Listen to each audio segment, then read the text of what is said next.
Dou as boas-vindas à terceira sessão do curso Ciência e Cristianismo com o Bernardo Mota e com o Gonçalo Andrade, quem agradeço mais uma vez terem aceito este convite, Obrigado. terem aceitado o convite.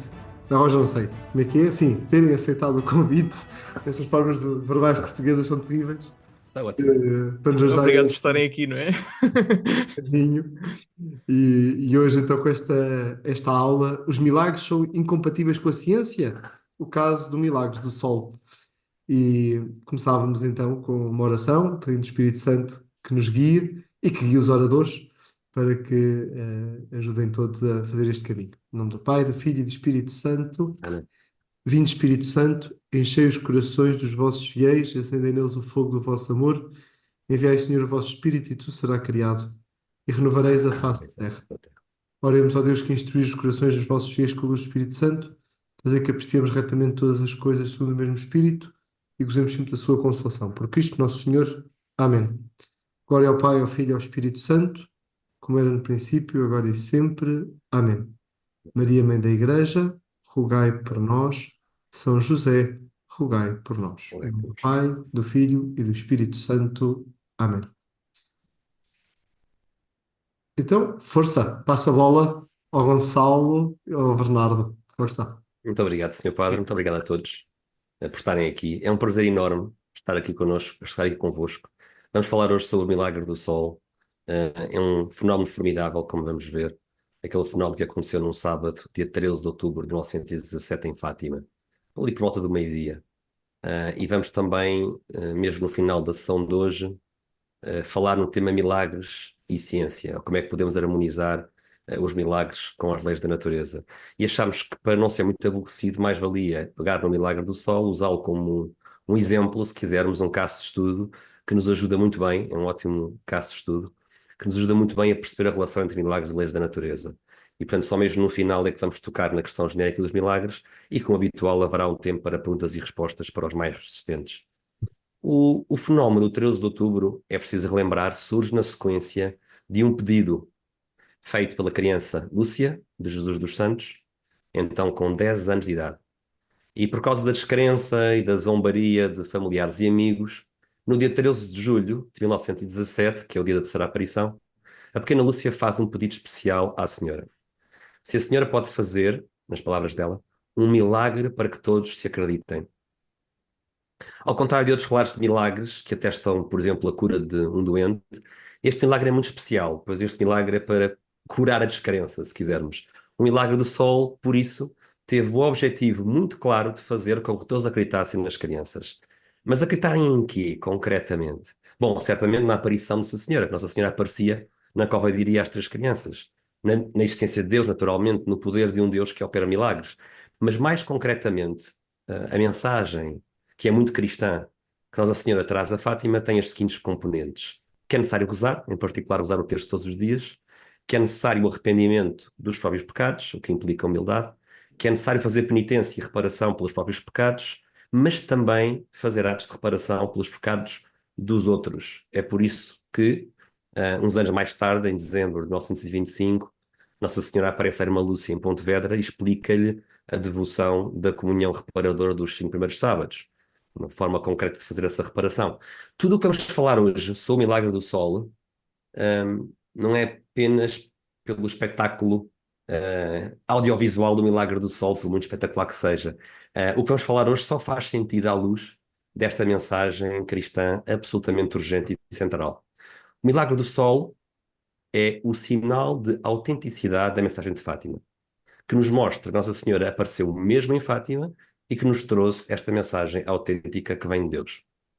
Por outro lado, é verdade que há consequências políticas e históricas da mensagem de Fátima, são muito importantes, sem dúvida, para compreender os sinais da providência divina e como é que Deus conduz a humanidade ao longo da história, mas a nossa apresentação não vai tocar nesses aspectos políticos da mensagem. Podemos falar sobre esse assunto mais uma vez no fim da sessão, para os resistentes, quer eu, quer o Gonçalo, não nos vai faltar gosto nem energia para continuar a conversa, mas o tema, de propósito, vamos focar no tema do milagre do Sol e não vamos abordar esses aspectos mais políticos, por muito importantes que sejam. Eu Então ia vamos só arrancar. ia só acrescentar, Claro antes, que sim, antes de começarmos aqui a arrancar, o contexto desta sessão, não é? Porque nós temos vindo ao longo destas 4 sessões aqui, no fundo, a tentar construir um edifício, não é? Para justificar de alguma forma a crença de que a Igreja Católica é a Igreja verdadeira, não é? Começámos aqui por uma visão um bocado geral. Na sessão passada vimos argumentos para a existência de Deus, porque se Deus não existe, bom, não vale a pena estarmos Deus a é homem. argumentar para o resto, não é? Porque se Deus não existe, é claro que a igreja não é verdade.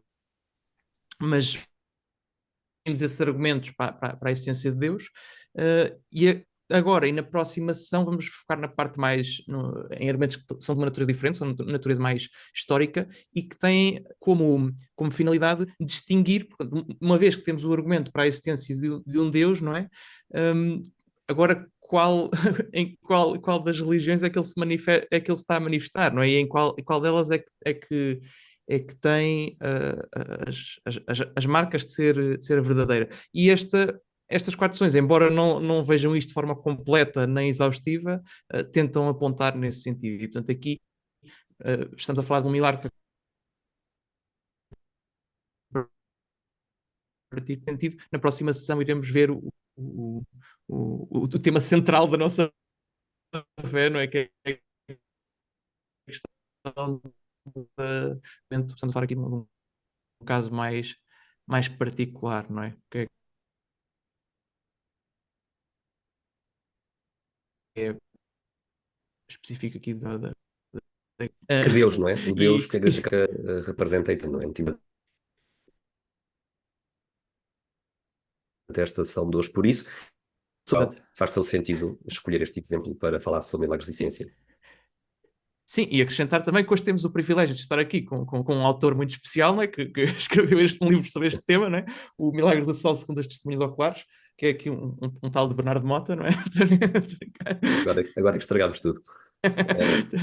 Não, mas ou seja, o Bernardo só diz, ele não diz isto por humildade, mas o Bernardo tem aqui um trabalho muito importante na compilação das testemunhas oculares para podermos, no fundo, ver o que é que as pessoas que estiveram no local e que testemunharam o milagre do sol deixaram escrito. E ele compilou essa informação aqui neste livro.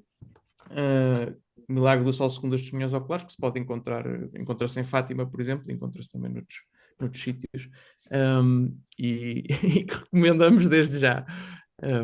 Muito obrigado, Gonçalo, pela publicidade do livro. Aqui vamos ter uma versão compactada e resumida daquilo que eu trago no livro. Eu até diria com algumas novidades, como vamos poder ver, algumas coisas que surgiram sobre este tema depois da publicação do livro, que foi em 2017, no ano do centenário. Esta apresentação que vos trazemos aqui hoje é uma tradução para português da apresentação que eu fiz no dia 2 de março deste ano, em Roma, numa conferência sobre milagres que decorreu na Universidade Pontifícia de São Tomás de Aquino. Esta conferência trazia vários oradores académicos, na verdade eu era o único orador que não era académico, e abordou-se o tema dos milagres, como diz ali o título, nas perspectivas científica, teológica e filosófica. E se forem ao canal de YouTube, que encontram nos slides que vamos partilhar, vão encontrar lá não só a minha apresentação, mas também a dos restantes oradores. E como podem ver aqui pelo título que eu escolhi para essa apresentação, em concreto vamos olhar para uma interpretação muito importante do Milagre do Sol, aquela que foi proposta pelo padre, e já agora físico também, padre e físico, padre Stanley Aki, que já morreu. Ao procurar uma explicação racional do Milagre do Sol, o padre Iaki foi muitas vezes, ou por vezes, foi tido como alguém que questionava ou até mesmo negava o milagre. Houve muitos mal-entendidos. E com esta apresentação, o que queremos fazer aqui é esclarecer as ideias do padre Iaki, que são muito boas sobre este fenómeno, e mostrar como ele estava no caminho certo. Entretanto, o padre Iaki morreu em 2009, muita coisa já aconteceu desde então, e o que tem acontecido de novidades está a confirmar o caminho que o padre Iaki defendeu para entendermos este fenómeno. Este sacerdote criticou muito aqueles autores católicos que acreditavam que o Sol, naquele dia 13 de outubro, realmente se moveu, que o próprio Sol se moveu fora da sua órbita astronómica. E vários católicos, numa ânsia bem intencionada de provar o milagre, defenderam, e alguns ainda defendem, que o milagre do Sol foi precisamente o Sol andar a dançar literalmente pelos céus. O padre aqui não tinha palavras muito suaves para esses autores. O que ele disse sobre eles foi o seguinte, e agora vou citar: além da sua inconsistência, esses autores também são culpados num ponto básico. Eles não fizeram o seu trabalho de casa. Fim de citação. Portanto, vamos ficar a saber hoje o que é que são as inconsistências que o Padre Iaki diz que estes autores fizeram e o que é este trabalho de casa que tem que ser feito. O bom trabalho de casa é o trabalho das testemunhas oculares. Se não partirmos das testemunhas oculares, não vamos conseguir chegar a bom porto. Esse é o ponto de partida para qualquer reflexão racional sobre os acontecimentos. E esperamos que gostem da sessão de hoje, que esta sessão mostre a importância das testemunhas oculares e nos ajude a compreender melhor o que aconteceu realmente naquele longínquo dia 13 de outubro de 1917. O Padre Iaki, aqui é um ator essencial na apresentação de hoje, devemos muito a ele. Ele é húngaro de nascimento, um sacerdote beneditino. Uma característica muito importante, tinha um duplo doutoramento.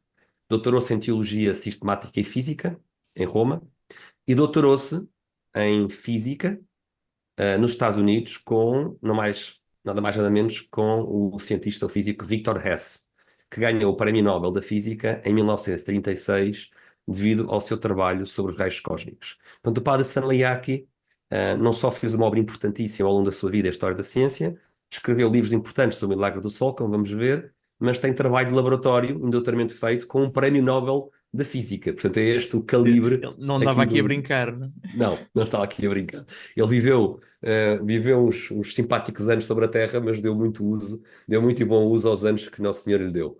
Ele morreu em 2009, regressava de uma série de conferências na Europa e morreu em Madrid. E acho que fica bem prestarmos aqui a homenagem à sua vida, às graças que Deus lhe deu, e é com esse tributo que vamos dar então início aqui à sessão de hoje. O Padre Iaki analisa o Milagre do Sol em, concretamente, 3 obras. Há também vários artigos que ele escreve sobre o assunto. Primeiro, o seu tratamento mais exaustivo está no livro da esquerda, um livro do ano 99, God and the Sun at Fátima. Este livro tem quase 400 páginas e está cheio de traduções de relatos de testemunhas oculares do português original para o inglês. Eu não conheço nenhum outro livro que tenha tantos testemunhos traduzidos para o inglês. Continua a ser um livro muito raro de conseguir, mas um livro que tem um maior volume de testemunhos em inglês. Depois ele escreveu um pequeno fascículo, 30 páginas, que é uma obra-prima de síntese, que ainda há muita gente que conseguir resumir 400 páginas em 30, mas ele consegue essa proeza. E depois vamos também, na sessão de hoje, citar do livro da direita, na sua autobiografia, A Mind's Matter, vamos falar um pouco também, vamos citar um pouco do que ele conta sobre o seu percurso pessoal, como é que ele se interessou sobre este tema. O que me interessou sobre este tema do Milagre do Sol aqui há 10 anos atrás foi ler o livro da esquerda e perceber que havia, afinal, tantos testemunhos do Milagre do Sol, e eu morava cá, não é, em Portugal, achei que era um escândalo isto não ser conhecido. E continuo a achar que é um verdadeiro escândalo nós portugueses não conhecermos as centenas de testemunhas oculares que existem.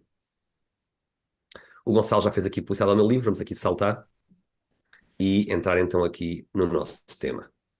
Como é que o Padre Iaki se interessou, depois de uma longa carreira, quando ele tinha 74 anos de idade e já estava reformado do ensino, ele foi professor durante muitos anos, como é que ele se interessa aqui por este tema? Gonçalo, queres aqui ler da autobiografia do Padre Iaki, mas deixa ao teu critério se queres fazer um sotaque húngaro ou não, húngaro-americano. Por acaso, húngaro eu não sei fazer. Húngaro.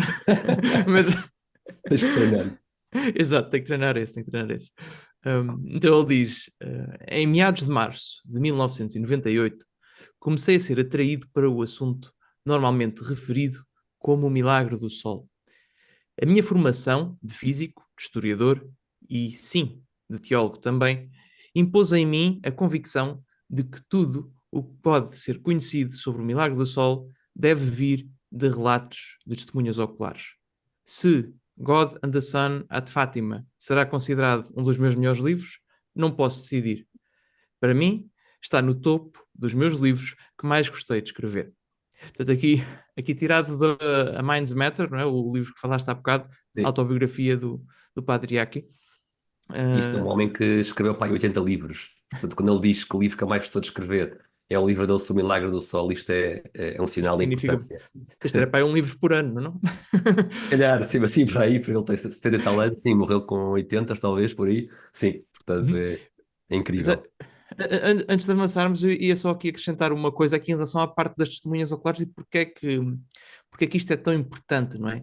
É que nós temos falado um bocado nas outras sessões desta questão da visão científica, da realidade, do método científico, como é que se aplica, de fazer, que tem muito a ver com a observação, não é? Com nós observarmos o que é que aconteceu e no caso das coisas em que se pode aplicar o método científico, fazemos experiências que tentam repetir as condições tentam manter as condições para podermos extrair informação e extrairmos leis daí, não é? Aqui, quando entramos nos milagres, estamos a entrar numa coisa que, pela sua natureza, não é? Precisamente por não ser uma coisa puramente natural, não é? É algo que não é repetível. Portanto, nós não podemos fazer o milagre do sol num laboratório, não é? Não podemos num laboratório replicar aquilo que aconteceu em 1917 e fazer a experiência para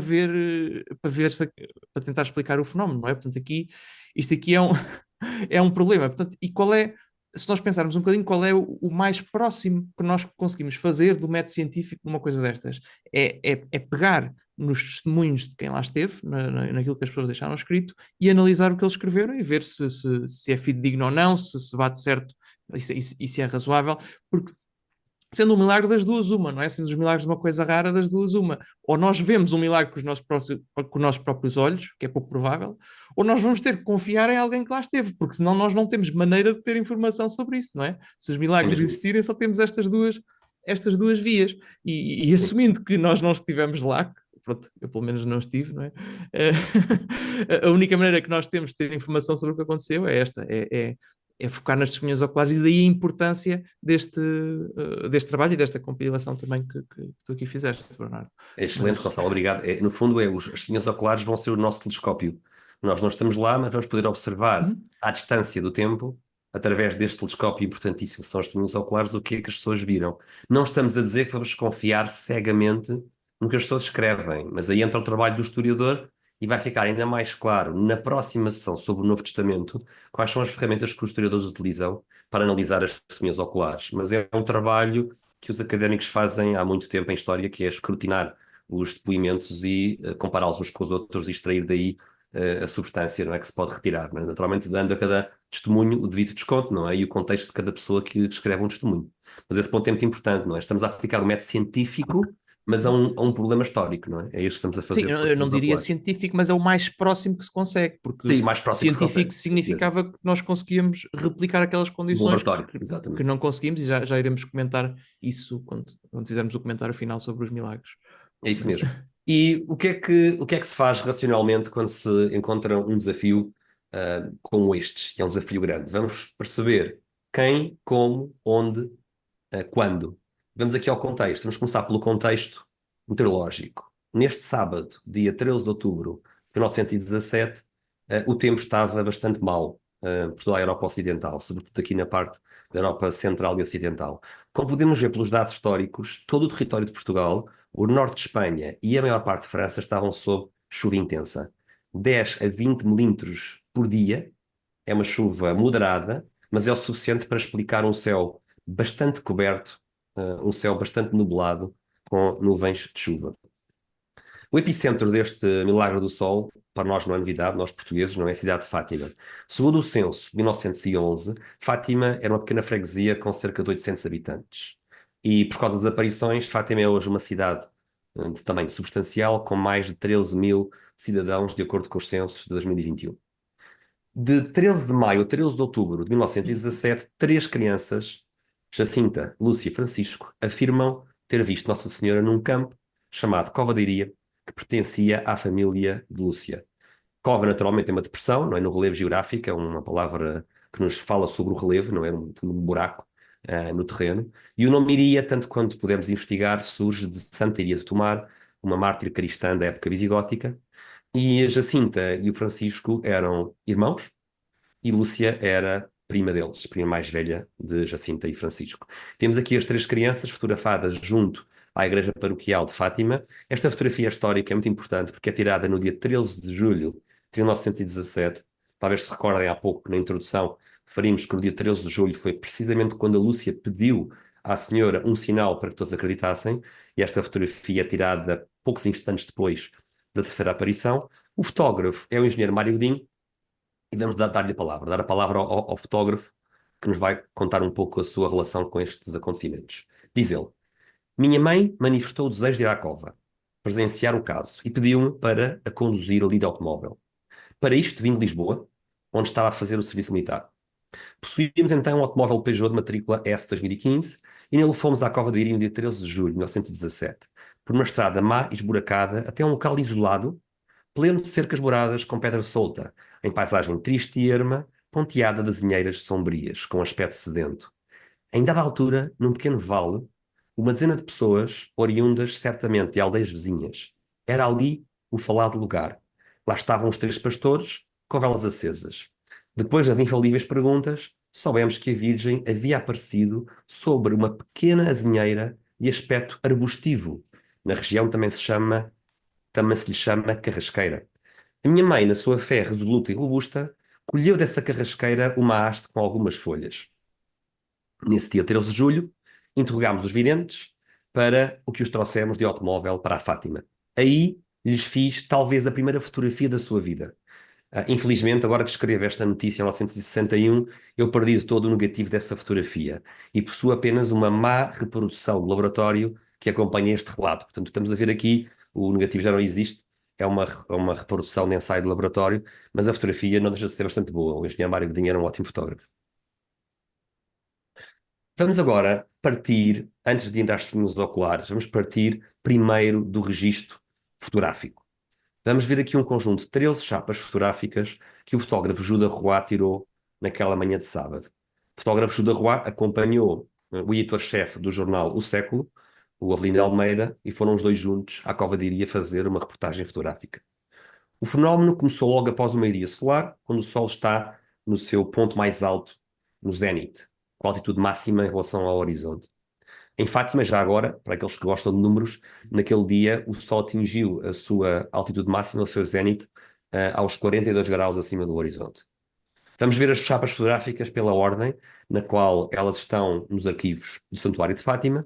Não há nenhum detalhe nas chapas, viramos as chapas nos dois lados e não conseguimos encontrar nenhuma indicação temporal. São pequenas placas de vidro, medem 12 cm por 9 cm, e estamos a ver aqui a chapa numerada D107, que é a primeira, que nos dá uma boa visão geral da depressão, chamada Cova de Iria, não é? Já repleta de grande multidão, e vê-se aqui claramente, não é? Como isto é uma cova, hoje em dia não é tão fácil, se calhar quando vamos lá, não é? Mas aqui nesta fotografia podemos ver aqui o aspecto, não é? Estilo caldeirão, em que as partes mais escuras desta imagem são as pessoas, aqueles bonecos pequenos que vemos lá ao fundo, é uma imensidão de gente.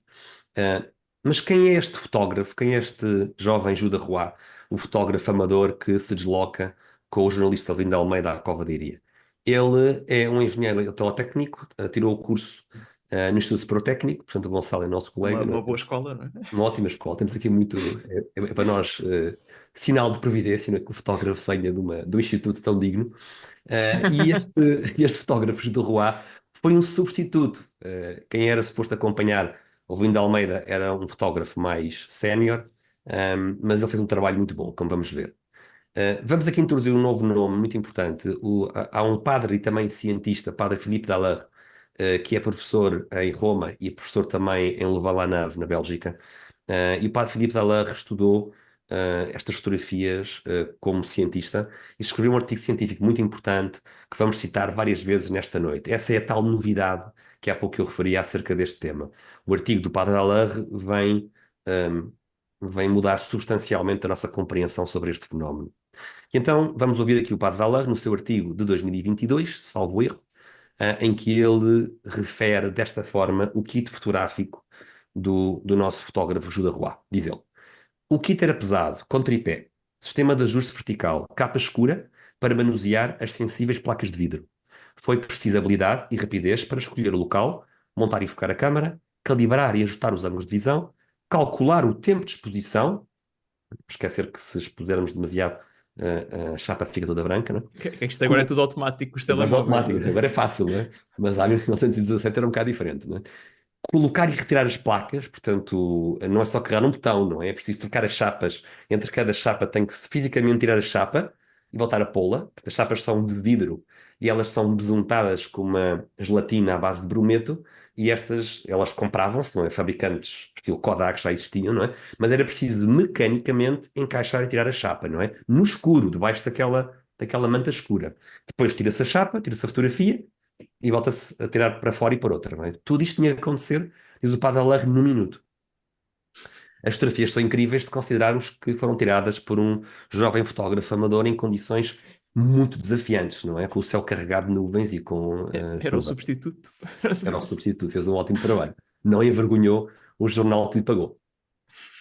A próxima chapa mostra-nos a mesma multidão, com o detalhe interessante que agora os guarda-chuvas estão abertos. Porquê? Bom, obviamente, não é? Porque é preciso proteger da chuva torrencial. Facto importante: o céu não está limpo. Vamos reter esse facto. Nesta chapa, próxima à borda superior esquerda, podemos ver pelo menos um automóvel. Não sei se conseguem ver aqui no canto superior esquerdo a cobertura de um automóvel, na caixa aberta, não é? O veículo está provavelmente em cima da única estrada que na altura atravessava estes campos.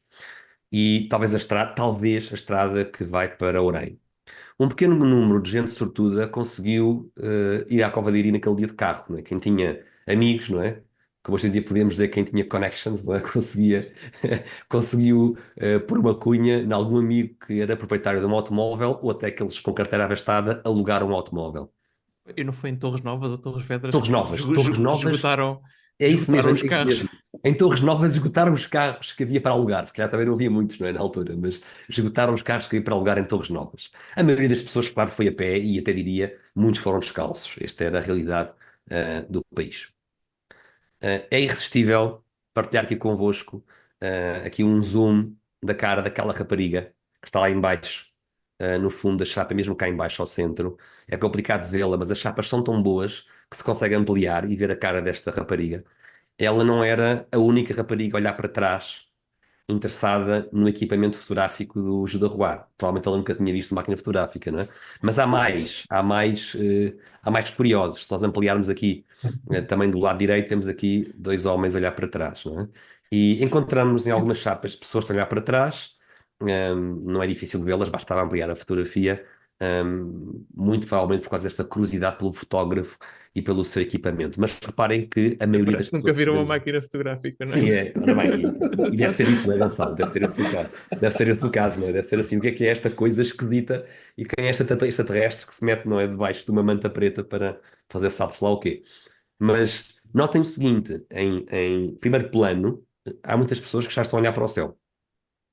Daqui a pouco vai ficar óbvio, vamos ver com mais clareza, que havia uma expectativa de que o grande milagre, o grande sinal, ia ser nos céus. Aqui encontramos mais alguns curiosos, olhar para trás também. Reparem até os sorrisos, uma cara descontraída. Podemos especular com base nestas caras descontraídas que o fenómeno ainda não começou quando a chapa é retirada, porque o fenómeno, vamos dizer, é muito dramático, não é? E o drama não é compatível com o ambiente descontraído que vemos aqui nesta chapa. Esta imagem mostra o talento do nosso fotógrafo. É a chapa menos conseguida, menos bem conseguida a nível de contraste. E porquê é que isso se mostra ao talento? Porque em 13 chapas só há uma que tem este problema. É muito difícil para o Judas Roa lidar com um céu muito brilhante e com a paisagem em contraste bastante escura. As máquinas eram muito primitivas na altura. É extremamente difícil conseguir um bom contraste. E portanto esta chapa mostra-nos o que era normal ter acontecido.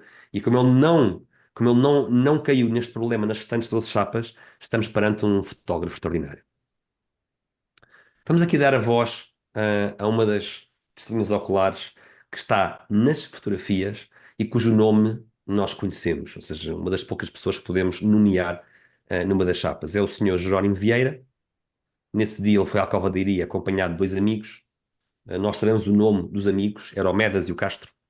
E o relato do senhor Jerónimo Vieira apareceu aqui há cerca de 10 anos atrás num jornal local. E vamos então citar e dar aqui a palavra ao relato deste jornal. Então diz o autor do artigo: marcou tão profundamente tudo o que ele viu que se tornou um apaixonado defensor das aparições, ao ponto de ser procurado na sua terra por pessoas desconhecidas que queriam ouvi-lo falar do milagre a que assistira. Eu estive lá e vi tudo, afirmava entusiasmado.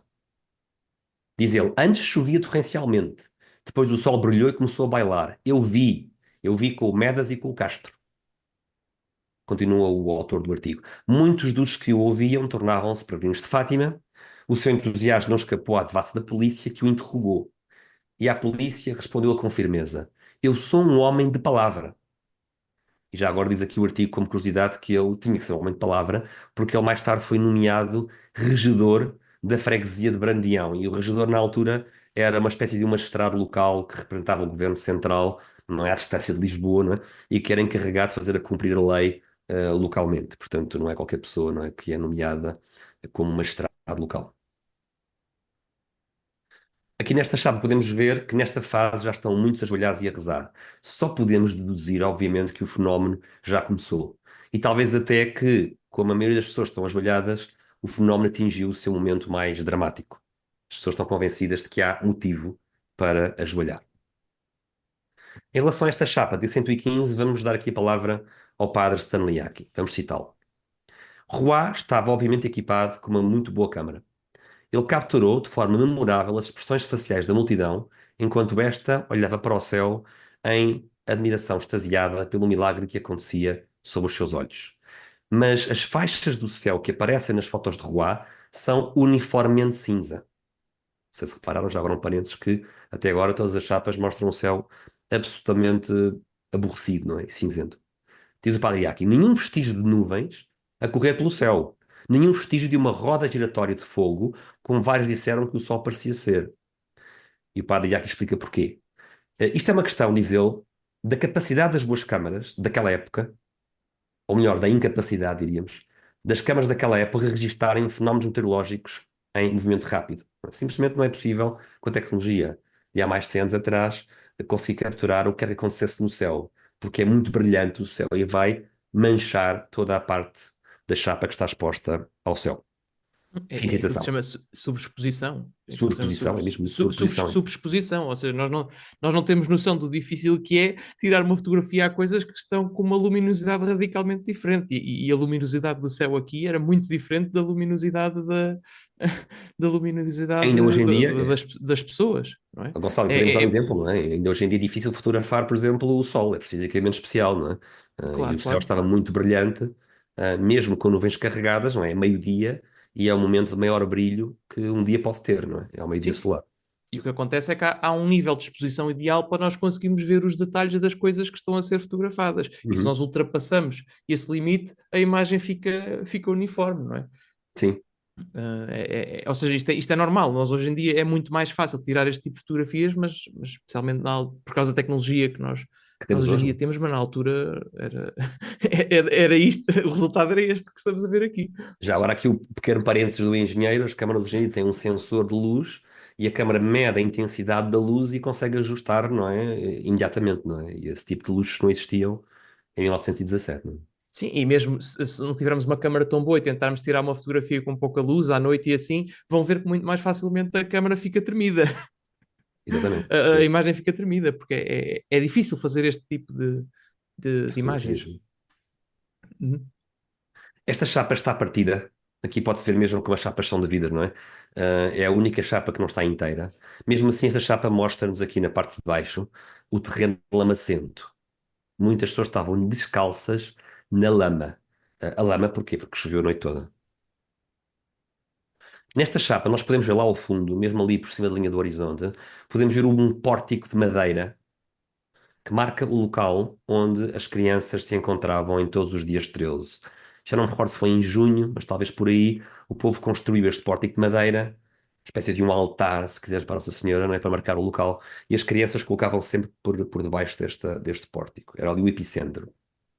Até acho que tenho aqui uma fotografia que mostra, sim, esta fotografia que é tirada já mais à frente, no meio do mês de outubro, consegue-se ver aqui até mais aqui próximo, não é? Que é um pórtico de madeira com duas candeias, e então aqui as três crianças, e atrás das crianças vemos aqui a azinheira, não é? A carrasqueira, como o povo dizia, que na altura, meados de outubro, já só tinha 3 ramos. Já ia por Reparem aí fora. porque Já ia por...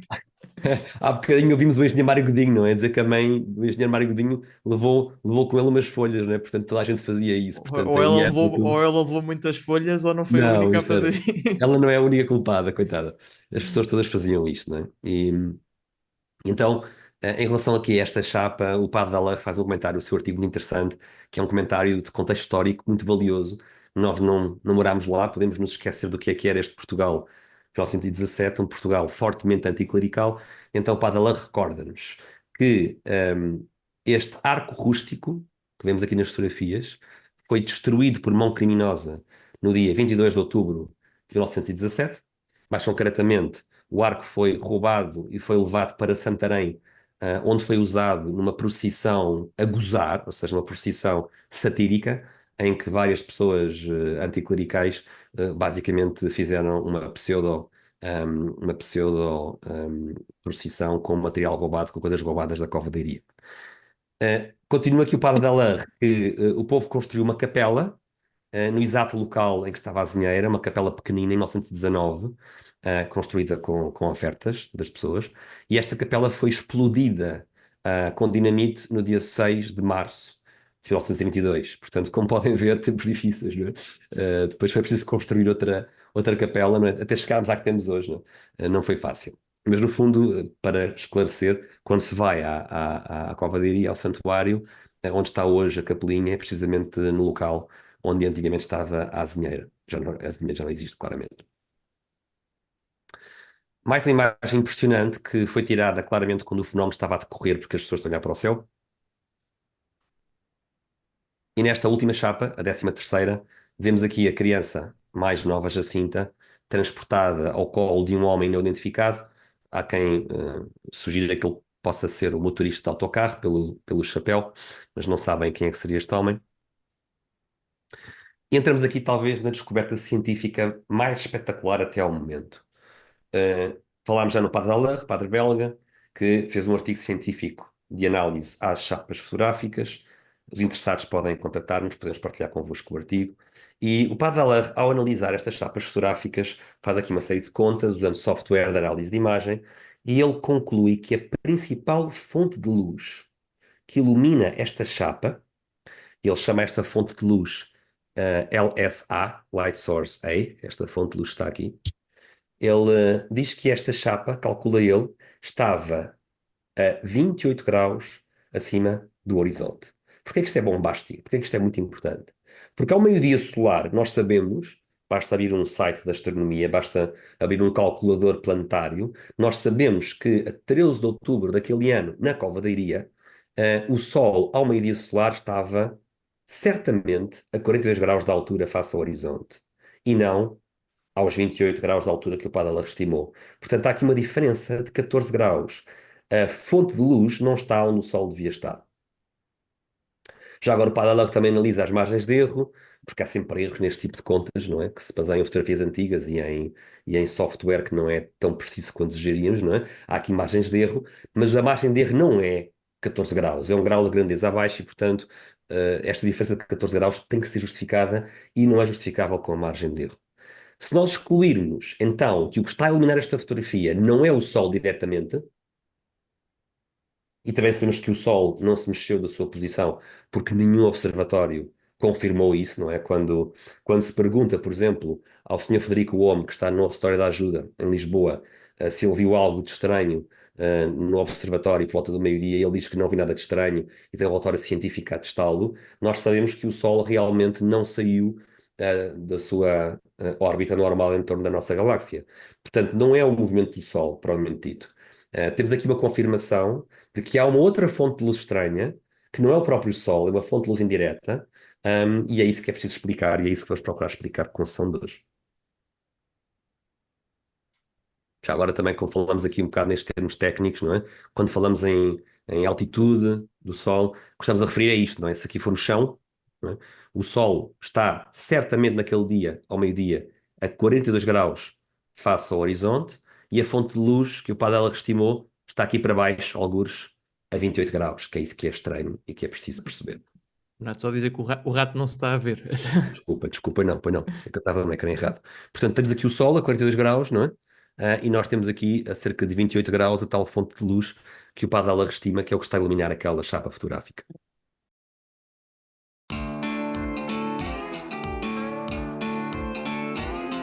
Estás farto de podcasts chatos e te adormecem?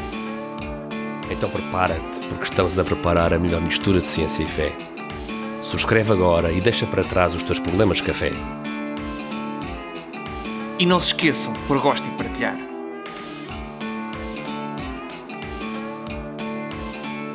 Não parecia o George Clooney, pois não?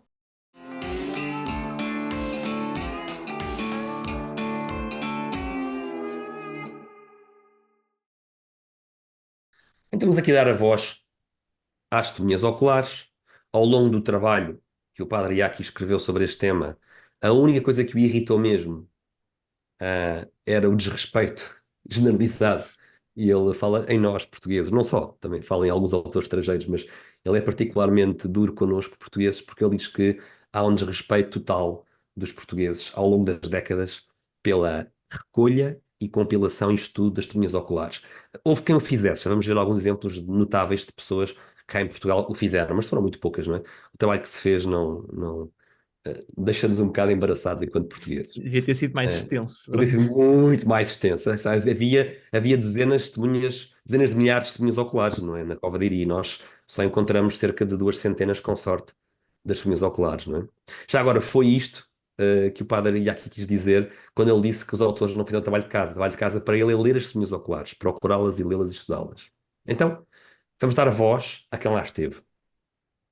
Gonçalo, tu vais fazer de voz aqui das nossas testemunhas oculares. Nós, por uma questão de tempo, fizemos uma pequena seleção de trechos das testemunhas oculares, ou seja, há centena e meia, quase 200. O meu livro recolhe várias. Uma eventual segunda edição do livro vai juntar mais umas 15 ou 20, se calhar, mas infelizmente não chegamos às 200, não é? É o que há. Mas o que há já é bastante bom, como vamos ver, para podermos concluir. Então, Gonçalo, vamos aqui dar a voz a uma testemunha muito valiosa, a senhora Maria Augusta Saraiva Vieira de Campos.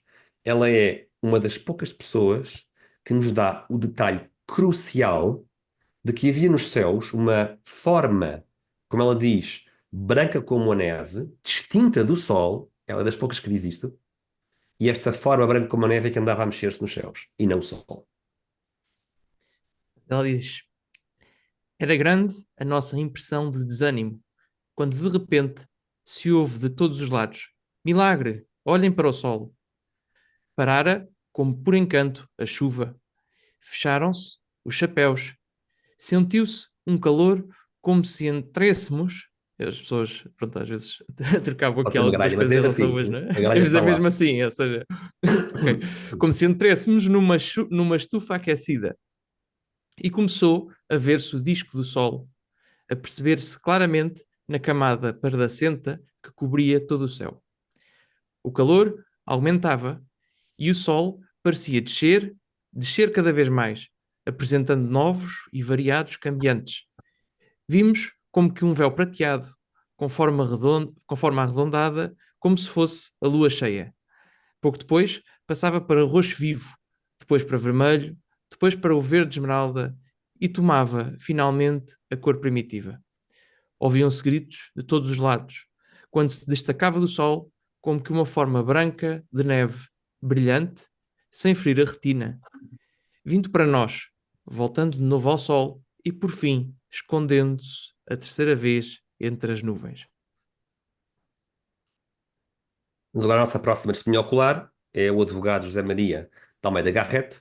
Este advogado foi a Fátima acompanhado pela sua mãe, Maria Joaquina, talvez pelo seu pai, não temos certezas. É pena que não haja essa certeza, porque o pai deste advogado era professor de matemáticas em Coimbra, professor Gonçalo Almeida Garrett. Seria ótimo se ele tivesse lá estado, mas não há certezas em relação a isso. Mesmo assim, o seu filho, José Maria, como bom advogado, escreveu um relato muito extenso, cheio de palavras, cheio de detalhes. Vamos trazer apenas um pequeno excerto, muito importante para o que nos interessa aqui hoje. A abóbada celeste estava enovoada de cirros leves, tendo frestas de azul aqui e acolá. Mas o sol algumas vezes se destacou em rasgões de céu limpo. As nuvens corriam ligeiras, de poente para oriente. Não empanavam a luz que não feria do sol. dando a impressão facilmente compreensível e explicável de passar por detrás, lá está, do Sol. Mas por vezes, esses flocos que vinham brancos pareciam tomar, deslizando ante o Sol, uma tonalidade rosa ou azul diáfana. Portanto, Reparem aqui aqui, não é? Que o advogado José Almeida Garrett, não é? A defender este caso, não é? sim, ele está a defender este caso e defende muito bem, ele dá muitos detalhes valiosos. E Mas isto, reparem isto aqui é só num um detalhe. excerto, atenção, isto é só um excerto. Sim, é muito grande este mundo, tem várias páginas. Mas reparem aqui neste detalhe que às vezes pode passar despercebido. As nuvens não passam por trás do Sol, obviamente. Então, quando ele diz que parecia que as nuvens passavam por trás do Sol, o que isto nos diz é que o que se estava a ver não era o Sol, era uma imagem virtual, uma imagem falsa do Sol. Havia como que um efeito óptico que mostrava às pessoas não o Sol, mas algo diferente, não é? Uma imagem falsa. Já agora aqui, por um detalhe de piada que não resistimos a partilhar, quando a mãe do advogado José Maria envia o relato do seu filho para o cônego Formigão, Manuel Nunes Manuel de Formigão, que é o principal e o primeiro arquivista de Fátima, quando envia esta carta, ele introduz a carta da seguinte maneira, diz: Vossa Excelência, dirigir-se ao cônego Formigão, só hoje o mandrião do meu filho me entregou o relatório que eu lhe tinha pedido que fizesse do que viria em Fátima. Porque esta carta é datada de 18 de dezembro, reparem, é mais de 2 meses, não é? Falta uma coisa que o meu filho esqueceu de escrever, diz ela, que ele vira a rotação do Sol por 3 vezes. Mas é mais pela piada de uma mãe que a dar o ralhete do filho, a justificar-se porque é que o filho demorou 2 meses em algo tão importante como enviar um testemunho do que ele tinha visto. É de notar aqui o valor da intercessão da mãe, não é? Para obter, para obter Para, favores do para filho, obter, não é? para obter o que é preciso, Isto, não é? Se não fossem as mães, está, estávamos está, feitos, meu amigo. isto está aqui relacionado com a questão do episódio que tivemos a gravar no outro dia sobre Nossa Senhora. Sim, exatamente. A intercessão materna é muito importante. Bom, vamos agora então tentar resumir, como não há tempo para ler todas as minhas oculares, obviamente, estamos aqui a fazer um esforço do que se chama uma sinopse. Vamos tentar aqui fazer uma espécie de um apanhado, não é? De um resumo do que as pessoas viram, e uma comparação cuidadosa dos relatos faz imediatamente saltar que o fenómeno teve 3 fases distintas. Já lá vamos às fases, vamos aqui só relembrar o que é que aconteceu. Manhã de chuva, céu muito carregado, o sol está totalmente coberto, está um lamaçal na Cova de Iria. Pouco depois do meio-dia solar, a Lúcia manda que as pessoas fechem os guarda-chuvas para se rezar o terço. Por 3 vezes, isto não tem a ver com o sol, mas é interessante, eleva-se uma coluna de fumo, um fumo na vertical perto das crianças, por cima da azinheira. Nada arde no local. É um fenómeno também que nunca foi explicado. Pouco depois, a chuva para subitamente e a Lúcia manda a multidão olhar para o sol. Tudo isto acontece muito depressa. Até há alguém que diz que quase que parecia que alguém tinha fechado uma torneira nos céus, não é? A chuva para de um momento para o outro. Começa o fenómeno com 3 fases. Fase 1. Na fase 1, o sol está claramente visível, com forma nítida. Vê-se a borda do sol, mas o céu não está ainda limpo. Pode-se olhar para o sol sem ferir a vista, sem prejudicar a retina. Começa a fase 2. Reparem aqui um crescendo de intensidade. Na fase 2, o contorno do Sol parece girar sobre si mesmo, faiscando, e estas faíscas são multicoloridas. As cores que saem destas faíscas não só afetam a cor dos objetos, mas também das pessoas. Ou seja, vejam como isto é exótico. As pessoas relatam que à sua volta, as caras, a pele dos braços, a roupa, as árvores, os campos, a paisagem é colorida pelas várias cores do arco-íris, à medida que a fase 2 se desenrola. Na terceira e mais dramática fase, e última fase, destaca-se um disco do Sol, surge uma nova forma brilhante, que não é o Sol, e é esta forma que parece aumentar de tamanho e que rodopia já para fora da sua posição e que parece que se aproxima da Terra. E este efeito de parecer que se aproxima da Terra vem também acompanhado de um aumento de tamanho. Portanto, é este disco estranho que parece aumentar de tamanho e aproximar sobre a Terra. O disco sobe e desce algumas vezes, não há, não há uniformidade aí, há quem fale numa vez, há quem fale em 3 vezes, e isto claramente lança o terror sobre as pessoas, o que não é para menos, não é? Entretanto, um outro detalhe interessante é que o ar está quente. Amanhã começou fria, mas quando o fenómeno está a desenrolar-se, o ar aquece subitamente e as pessoas não entendem, e falam sobre isso, que as suas roupas ensopadas sequem tão depressa num fenómeno que durou entre 8 a 10 minutos, sensivelmente. Quando o fenómeno termina, o Sol volta ao seu estado normal e várias pessoas dizem que já não se pode olhar para o Sol porque ele está muito brilhante. Olhando para as fotografias, encontramos evidências disto mesmo. Podemos validar quer a chuva forte, quer a secagem rápida das roupas. O padre Dallaire, no seu artigo de análise das fotografias, destaca como aqui um ótimo exemplo, na figura 4, este detalhe do rapaz que está ajoelhado no chão lamacento. Reparem o que é que está aqui a acontecer com atenção. Nós colocámos ali uma linha de cor vermelha para ficar mais claro que há ali uma mudança de cor. As calças do rapaz, abaixo desta linha, que nós é que colocamos aqui a linha não está na fotografia, estão praticamente secas. As regiões D, que vem do inglês dry, as regiões D estão secas. No entanto, acima desta linha encarnada, nós vemos aqui que as calças estão ensopadas, vê-se claramente aqui até a sombra. E esta sombra é muito importante. E aqui diz o padre Dallaire, e vamos agora citar, diz ele, os 12 centímetros da parte superior das suas calças estão encharcadas.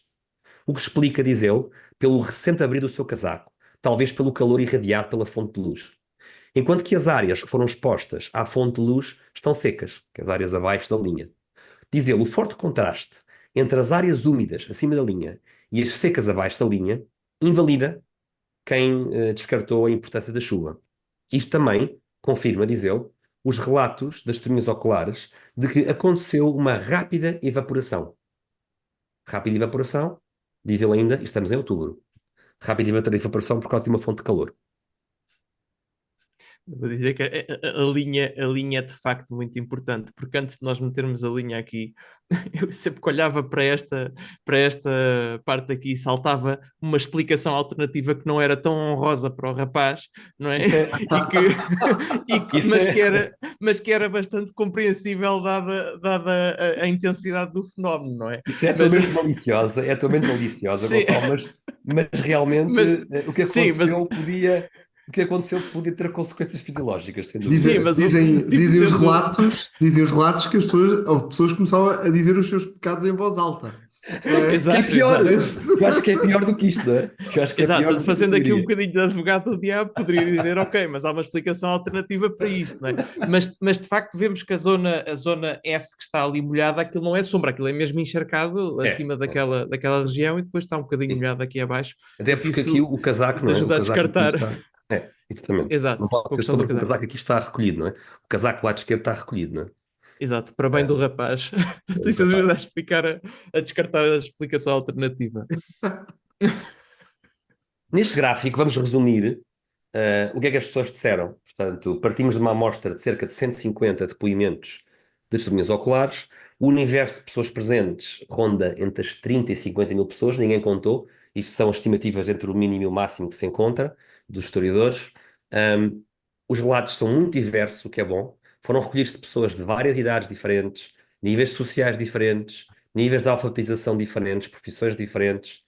Cerca de 79% dos relatos mencionam uma ou mais das fases, encontramos este detalhe das fases em quase 80% dos relatos. 27% dos relatos, 1 em 4, detalham as 3 fases, e é por isso que é possível construir esta coisa das 3 partes do fenómeno, não é? É porque 1 em 4 pessoas detalham, não é? Separam as 3 fases de forma bastante clara. Seja como for, também, já agora, nem tudo é bom, 20% dos relatos, 1 em 5 relatos, não têm detalhes que permitam distinguir as fases. São importantes, mostram que a pessoa viu algo muito fantástico, não é? Mas 1 em 5 não têm grandes detalhes. Fui Também lá e foi convém dizer o espetacular, é seguinte. tipo isto, não é? O quê? É tipo, fui lá e foi espetacular. É Sim, isso. que é, Quase, não, é não um com esta depoimento. expressão, mas... É um depoimento importante, não é? Mas sim, mas quando não há detalhes, acontece isso uma vez em 5.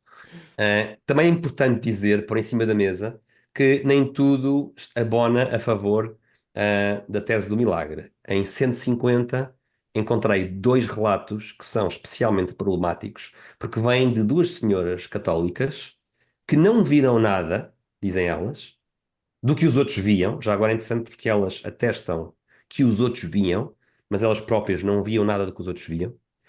Para a sua grande tristeza, estas senhoras estão tristes por isso. Não são 2 senhoras ateias ou anticlericais, elas são muito piedosas. Também encontrei, portanto, e eu classifiquei-as ali como não viu nada, aquele 1% são as tais 2 senhoras que não viram nada. Também há outros 2 relatos que não se encaixam naquele resumo dos acontecimentos que há pouco vimos, mas são muito ambíguos. São dois relatos que parecem estar a negar, mas é uma negação tão ambígua que não se consegue juntá-las às outras duas senhoras que disseram que não viam nada. Enquanto que as duas senhoras são muito claras e muito categóricas, os outros dois ambíguos não se percebe bem. Para vos dar um exemplo, há um deles que nem sequer se percebe se ele está a negar o 13 de outubro ou outros dias 13, porque ele fala assim em geral nos dias 13, não é? Embora complicadas de explicar, estas duas senhoras, que dizem que não viram nada, não podem anular a concordância da esmagadora maioria dos restantes relatos. Já agora também dizer que 29% dos relatos dizem que o sol não faria aos olhos e que era muito fácil ver os olhos, ver o sol. Isto é importante para descartar, depois vamos ver aquela explicação de que as pessoas ficaram muito encadeadas, não é? 13% das pessoas mencionam o calor e ou a secagem rápida das roupas. E, finalmente, 8% referem o tal misterioso fenómeno do fumo branco que se levantava por cima da azinheira. Depois de nós resumirmos o que foi visto, vamos então passar aqui às várias explicações. Eu vou aqui pedir ao Gonçalo, como é habitual nestas sessões, para ele me ajudar a ser aqui o advogado do diabo. Gonçalo, tu vais ter a responsabilidade de ser a voz do cético, mais cético de todos. E vamos aqui, Vou tentar na medida do possível. cada slide vai dar a voz a um argumento contra o milagre. E Gonçalo, sempre puder dar as tuas farpas, as tuas ferroadas, não deixes de dar. A ideia é precisamente esta. A ideia é que, esgotando-se as explicações naturais, só resta a explicação sobrenatural, não é? Essa é um bocadinho aqui a nossa lógica argumentativa nesta sessão. Então, a explicação natural de fraude. O que é isto de fraude? Queremos dizer então a ideia de que as pessoas estavam a mentir acerca do que viram. E a principal objeção em relação à fraude é que temos um cético muito conhecido, um cético público, o jornalista Lindo de Almeida, o tal editor-chefe do jornal Diário Lisboeta, O Século, que era um periódico sempre pronto para partilhar as suas opiniões fortemente republicanas, seculares e anticlericais em relação aos acontecimentos da sociedade, não é? E quando na véspera, na sexta-feira, dia 12, o Avelino apanhou o comboio que o levaria a Fátima, acompanhado pelo fotógrafo de Rouen, o Avelino deixou um artigo prontinho para ir para o prelo. E é isso que vamos agora aqui ler. Portanto, isto é o artigo do Avelino, escrito antes de ele embarcar no comboio, antes de ele presenciar o fenómeno. Ele diz: não se entristeçam, nem se amofinem os corações devotos, não se conturbem, nem sobressaltem as almas cândidas e fiéis. Longe de nós o intuito de escandalizar os que sinceramente creem, e a quem o maravilhoso ainda hoje atrai, seduz, encanta, consola e fortalece, como acontecia há 1000 anos e há de acontecer, por certo, dobrados outros 1000. E que foi, e será sempre, considerado de oposta maneira por uns como aviso e graça dos céus, por outros como sinal e prova de que o espírito supersticioso e fanático possui raízes profundas e custosas, senão impossíveis de arrancar. As épocas de grandes provações nunca deixaram de as favorecer, estimulando o rejuvenescimento das ideias religiosas, e a guerra constitui, para a sua expansão, um dos mais propícios e fecundos ambientes. Portanto, aqui claramente um tom de escárnio, não é? De paternalismo e de... Bem escrito, e porque ele de parece que bem, está a defender os dois lados, não é? Bem escrito, não é? parece, Parece. se a pessoa ignorar o facto de ele estar a dizer... Dele estar a dizer um bocado coitadinhos, né, destes que acreditam e que continuar a acreditar porque não. São fanáticos supersticiosos, não é? Exato. Porque é assim a Reparem que um detalhe natureza das interessante coisas. também da guerra, não é? O que é esta guerra? Esta é a Primeira Guerra Mundial, não é? E que naturalmente, como nós sabemos, infelizmente ceifou 10 mil vidas portuguesas, não é? Deixou marcas profundas no nosso país. E o que ele está a dizer é que a guerra é propícia para o florescimento de sentimentos, diz ele, supersticiosos, fanáticos e religiosos, não é? E agora temos um homem novo, não é, Gonçalo? Depois de ver o fenómeno no sábado, dia 13, eis então o que é que o Avelino escreveu e mandou para Lisboa e que vai sair nos jornais. Por acaso, atenção que o que vamos citar não é o artigo da segunda-feira, vamos citar um artigo de dia 29 de outubro, porque é um artigo um bocado mais detalhado. O Avelino escreve dois artigos. Escreve um artigo que sai para a imprensa na segunda-feira, dia 15, em Lisboa, mas agora vamos citar um artigo que ele escreve um pouco mais tarde. E notar que o outro que lemos agora mesmo saiu no dia 13 de outubro, mas lá está, isto demora uns dias, não é? Portanto, ele Não foi deixou o escrito antes, artigo não é? para ser impresso, não é? Foi escrito antes, e depois, pronto, e ele só saiu no dia em que de facto os fenómenos aconteceram. Então temos aqui um homem novo, Gonçalo. Dá então aqui voz ao homem novo. Ele diz. E, quando já não imaginava que via alguma coisa mais impressionante do que essa rumorosa, mas pacífica multidão, que vi eu, ainda de verdadeiramente estranho, na charneca de Fátima. A chuva, à hora pré-anunciada, deixar de cair. A densa massa de nuvens romper-se e o astro-rei, disco de prata fosca, em pleno zénite, aparecer e começar dançando num bailado violento e convulso, que grande número de pessoas imaginava ser uma dança serpentina. Tão belas e rutilantes cores revestiu sucessivamente a superfície solar. Milagre, como gritava o povo, fenómeno natural, como dizem os sábios, não curo agora de sabê-lo, mas apenas de te afirmar o que vi. O resto é com a ciência e com a igreja. Portanto, aqui o tom claramente diferente, Mudou. não é? E é de estranhar como é que uma pessoa que uns dias antes está a escrever. Aqui já, pronto, ok, uns dias antes na mesma, não é?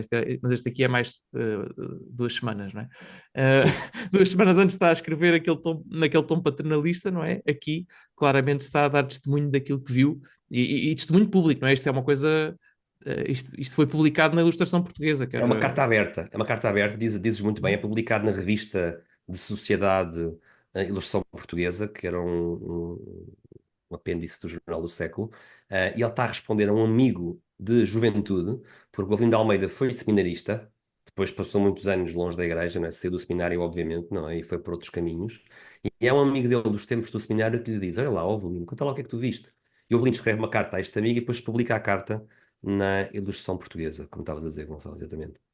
Um, Exato. Isto, em princípio, não há de ter sido muito bom para o emprego dele, não é? Porque, não, tendo em eu conta o não, tom do jornal em que ele nós publicava. não, nós não temos tempo para ir a esse detalhe, mas há vários recortes de imprensa que mostram que os colegas dele, jornalistas céticos e agnósticos e ateus, vão dedicar textos pouco simpáticos, porque acham que ele, no fundo, é um traidor da causa, basicamente. Ele vai receber bastantes críticas dos seus colegas de profissão. Para vermos que ele ficou muito impressionado com o que viu no dia 13 de outubro, vale a pena também ler-vos aqui muito rapidamente um postal que o Avelino foi colocar nos Correios de Orem, no final do dia 13 de outubro, assim que ele saiu da Cova da Iria, foi a correr aos Correios de Orem, e escreve um postal à sua irmã Augusta. Então vamos ouvir o postal, que é muito curto. Querida Augustinha, desejo do coração as tuas melhoras. Vi coisas extraordinárias que depois te contarei. Estariam umas 40.000 pessoas. Saudades para todos e um grande abraço para ti. Amanhã, domingo, devo estar em Lisboa. Avelino. Temos aqui já agora, falámos neles, os dois artigos principais do Avelino de Almeida sobre o Milagre do Sol. O primeiro, que está aqui recortado com cor amarela, sai na segunda-feira, dia 15 de outubro. Irritou logo muita gente, não é? Mas depois ele vai ainda escrever mais ainda, com muito mais detalhe, no dia 29 de outubro, e foi esse que agora citamos. No dia 29 de outubro, que é precisamente o artigo onde pela primeira vez também vêm as chapas do Jus de Roi. Podem reparar aqui que as chapas do Jus de Roi fazem parte do artigo de 29 de outubro. Portanto, foram reveladas, não é? E foram trabalhadas e montadas para essa edição. O tipo vai lá para desmascarar o embuste e sai de lá a escrever, a escrever que afinal aconteceram grandes coisas. O plano, o plano era esse, não é? O plano era ir lá fazer uma caixa jornalística acerca dessa barracada, não é? Que era não acontecer nada, não é? Ele ir lá para envergonhar os católicos, esse era o objetivo, não é? Portanto, em princípio, não foram os católicos que combinaram dizer todos o mesmo, não é? Porque ele Não, estava pois, fora sim, dessa. não havia só católicos. E vamos aqui ver mais um último exemplo que vai contra a explicação da fraude, mais um cético. Vamos aqui trazer à mesa o senhor Luís de Magalhães e Vasconcelos, o Barão de Alvaiazer, advogado e na altura funcionário do Registro Civil de Orem. E antes de tu dares aqui a voz a este nosso cético, Gonçalo, vamos só brevemente dar aqui um bocado o contexto para vermos quem ele realmente era. Vamos dar aqui a voz ao historiador Costa Bruxado, que acerca deste Barão de Alvaiaza diz o seguinte: ele foi à Cova de Iria por recreio, completamente descrente. Ele considerava mera blague tudo quanto lá se tinha ouvido até aí acerca das aparições. Uma vez lá encontrou-se com numerosos amigos e a sua esposa, com os quais ele andou comentando os factos ironicamente. O que deveras indispôs os seus amigos a esse tempo já convencidos do caráter sobrenatural das aparições. Fim de citação. Portanto, trocado por miúdos, não é? Gonçalo estava aqui, foi lá gozar com a família e amigos, não é? Foi lá para gozar o prato, literalmente, não é? Então o que é que aconteceu aqui ao nosso advogado, o Luís Vasconcelos? Fiquei absolutamente convencido de que nada haveria. Recordei então aquele princípio de Gustave Le Bon em que o indivíduo, numa coletividade, não consegue fugir à corrente hipnótica que a domina. Era preciso precaver-me, não me deixar influenciar. O céu, nesse momento, estava de uma cor plúmbia. Plúmbia da cor de chumbo, não é? Portanto, assim, estava Uhum, escuro. é isso mesmo. A chuva tinha parado. O sol não se via, encoberto pelas nuvens, e ninguém diria que ele tornaria mais a aparecer nesse dia tão chuvoso e tão desabrido. À 1 hora em ponto, ouço um grande clamor. Esses meus amigos gritam-me: olhe, olhe! Mas eu, a princípio, apenas via nuvens correndo ligeiras, deixarem o sol a descoberto. Portanto, é só notar aqui a parte das nuvens a correr, não é? Que tu referiste há bocado que não dava para ver nas fotografias, lá está, pela questão da tecnologia, não é? Mas Claro, que mas que estão lá. vem, As mas que nuvens estão lá. estão, exato, estão nos depoimentos e pronto, e é natural que. É essencial isso. Isso é Uhum. essencial. De repente, vejo uma orla intensamente cor-de-rosa circundar o sol, que se assemelha a um disco de prata fosca. Lá está a prata fosca, como disse também o Avelino, não é? Como já alguém disse, como já alguém disse, ao mesmo tempo que me dava a impressão de que este se deslocava da sua primitiva posição. Nuvens diáfanas, vaporosas, tanto roxas, um tanto alaranjadas, perpassavam em vários pontos da linha do horizonte, contrastando com a cor plúmbia do céu, eu vi também manchas cor-de-rosa e amarelas. O clamor era cada vez maior. Isto não durou segundos, durou talvez minutos. Ao observar estas manifestações, que não duvidei um momento que fossem devidas à infinita omnipotência de Deus, uma indescritível impressão se apoderou de mim. Sei apenas que gritei: creio, creio, creio, e que as lágrimas caíam dos meus olhos, maravilhado, extasiado perante essa demonstração do poder divino. Portanto, aqui já não ia a gozar com os colegas, não é? Não, Aqui já está já a chorar. estava. Já Aqui está com já tinha lágrimas a cair dos mudado. olhos. Exato, tinha mudado de ideias. Vamos agora mudar aqui, Gonçalo, para outra explicação muito comum que nós vemos muitas vezes em comentadores da televisão e na imprensa, que se chama a explicação da alucinação coletiva. É algo deste género. A multidão reunida em Fátima queria tanto, tanto, tanto, tanto ver o milagre que alucinaram juntos e acreditaram estar a ver algo real. Os psicólogos estudam os fenómenos da alucinação, mas ao nível individual. Portanto, se o que aconteceu foi uma alucinação coletiva, o que era suposto esperar era que diferentes pessoas tivessem alucinações diferentes, dado que a alucinação é um fenómeno individual. Em Fátima, nós não vemos isso. Nós comparamos as testemunhas oculares e vemos que elas convergem no essencial. Há pouco vimos os passos nas quais elas convergem e vemos também que há divergências nos detalhes. É isso que se quer de testemunhas oculares variadas, que coincidam no essencial e diverjam nos detalhes. Já agora vamos citar aqui um psicólogo holandês que escreveu um livro sobre o fenómeno de Fátima, o psicólogo Gerhard van Aardweg, e ele diz o seguinte: não conhecemos casos bem documentados em que uma massa compacta de pessoas tenha alcançado imaginações tão surpreendentes. As visões em casos de histeria coletiva são marcadas pela ambiguidade, pelo facto de não serem vistas por todos, e os relatos são geralmente confusos e contraditórios. Além disso, de um modo geral, diz ele, a alucinação consiste em imagens fragmentárias e não num fluxo coerente de eventos. Fim de citação. Este é Ainda assim, estranhíssimo alucinarem todos da mesma maneira. Lá está. ao mesmo tempo e a mesma coisa, não é? Mas mesmo assim, indo além dos argumentos do psicólogo, a objeção mais forte à explicação da alucinação coletiva vem do facto cabal de que há pessoas de testemunhas oculares fora da covadeiria. E vamos agora, Gonçalo, dar então voz aqui a três testemunhas oculares que não estão na covadeiria. E é só dizer que um bocadinho em linha com esta objeção também seria a objeção de que elas tivessem tomado drogas ou uma coisa desse estilo, não é? Mas estar Sim. na mesma linha, lá está, seriam alucinações também Milhares de pessoas, não é? provocadas por química, mas quer dizer, estavam 40 mil pessoas ou 50 mil todas drogadas da mesma forma a alucinar exatamente da mesma maneira, É isso seria arriscado, quase mais arriscado. miraculoso do que, Tudo aquilo que aconteceu, não do que sei. aquilo que aconteceu, não é? Estávamos à espera de coisas completamente loucas e que não tivessem nada a ver umas com as outras. Mas temos pessoas Então, fora da covadeiria, não é? Temos pessoas fora da exato, covadeiria. exato, O portanto, estes não poeta, estavam lá. e até apontámos aqui o detalhe da distância que eles estavam, depois mais à frente temos um mapa. Então vamos aqui ouvi-las. O que é que elas viram fora da covadeiria? Então, diz aqui o Afonso Lopes Vieira. Nesse dia, 13 de outubro de 1917, eu, que não me lembrava da perdição dos pastorinhos, fiquei encantado com um espetáculo deslumbrante diante de mim. Para mim, inteiramente inédito, a que assisti dessa varanda. Portanto, ele estava aqui em São Pedro de Moel, não é? 34 quilómetros de Fátima, e portanto ele não ouviu gritos, não ouviu pessoas a Não rezar, se não lembrava. ouviu Nem se lembrava. não ouviu Lúcia, não ouviu nada. Portanto, ele só viu o fenómeno aqui a uma distância significativa. Depois temos aqui também o Albano Barros, não sei se ias dizer alguma coisa em relação E o Alban aqui Barros ao... era um jovem pastor que cuidava do rebanho da sua família, alguns nos arredores de Minda, sul de Fátima. Então, eu estava a guardar ovelhas, como era a minha tarefa diária, e, subitamente, na direção de Fátima, vi o sol a cair do céu. Pensei que era o fim do mundo. Eu estava tão distraído que não me lembro senão do sol a cair. Não me lembro se trouxe as ovelhas para casa, se corri ou o que fiz. Portanto, aqui ele, a princípio, se não se lembra do que fez às ovelhas, é capaz de ter tido chatices também depois, não é? Quando chegou a Mas lá casa, está. podemos imaginar ele explicar aos pais, não é? Para onde é que foram as Exato. ovelhas? Aí está o sol dançou. Exato, exato.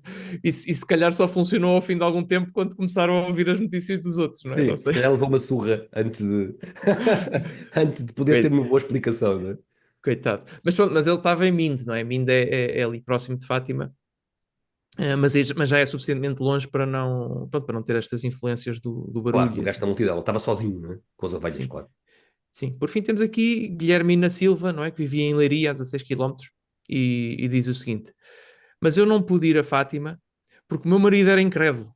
Eu estava a olhar para a montanha ao meio-dia, quando subitamente vi um grande relâmpago encarnado no céu. Portanto, aqui mais um caso em que alguém também deve ter tido chatices depois quando chegaram as pessoas, não é? Sim. Se o marido não a Ela não terá deixou ficado ir, contente. Esta senhora, se calhar, ficou chateada com o marido, não é? Perdeu quando uma os coisa vizinhos destas, não é? chegaram, o marido também deve ter sofrido um bocadinho. Imagino. Já agora esta montanha é Serra da Eira, não é? Exato, E exato. agora acho que nós temos aqui, salvo erro, um diagrama ou não. Eu não sei se nós temos tempo para isto tudo. Vamos só passar ao diagrama. Estes slides vão ser partilhados já agora, depois quem quiser ver o resto dos relatos. Os relatos são muito divertidos, mas nós temos que chegar aqui ao fim das objeções e ao fim da sessão de hoje, Exato. senão vai toda a gente embora. Mas isto vai ser partilhado como habitual, estes slides. Além de refutar a explicação da alucinação coletiva, porque havia pessoas fora de Fátima, como acabámos de ver, não é? Os relatos que acabámos de ouvir fornecem-nos um dado valioso. Reparem aqui neste desenho, a estrela representa a covadeiria, aqui, é o ponto zero. As testemunhas oculares estão em vários pontos de distância de Fátima, mas as pessoas todas convergem numa coisa interessante. As testemunhas oculares, em algum momento, olhavam para Fátima e nem sempre para sul. Ora, o que é que se passa? Ao meio-dia, o sol está na direção do sul. E se as pessoas estavam a olhar para o sol, teriam que forçosamente olhar para o sul. Quando as pessoas estão a descrever o que estão a ver, o fenómeno extraordinário, estão a olhar na direção de Fátima. O que mostra que o que quer que aconteceu algures por cima dos céus de Fátima e não na direção do sol. Especialmente ali o tipo que está em Minde, não é? Minde fica a sul, portanto Ainda ele tem então que ao estar a olhar para contrário, o não é? norte para Ele está a ver. olhar para Exato. norte em vez de onde está o sol, não é? Vamos agora passar a mais uma típica categoria de explicações. Bom, não houve nada de especial, as pessoas tiveram ilusões, diz o cético, porque estavam a olhar para o sol e isso faz mal aos olhos, não é? E o principal proponente desta explicação é o August Nissen, que escreve um importante artigo no ano 2003. E vamos ver que neste trecho que o Gonçalo agora nos vai ler, o Missan distingue as retinopatias, que são danos na retina, de outros processos, não é? De processos cerebrais, nomeadamente. Vamos então aqui dar aqui voz ao cético Augusto Missan.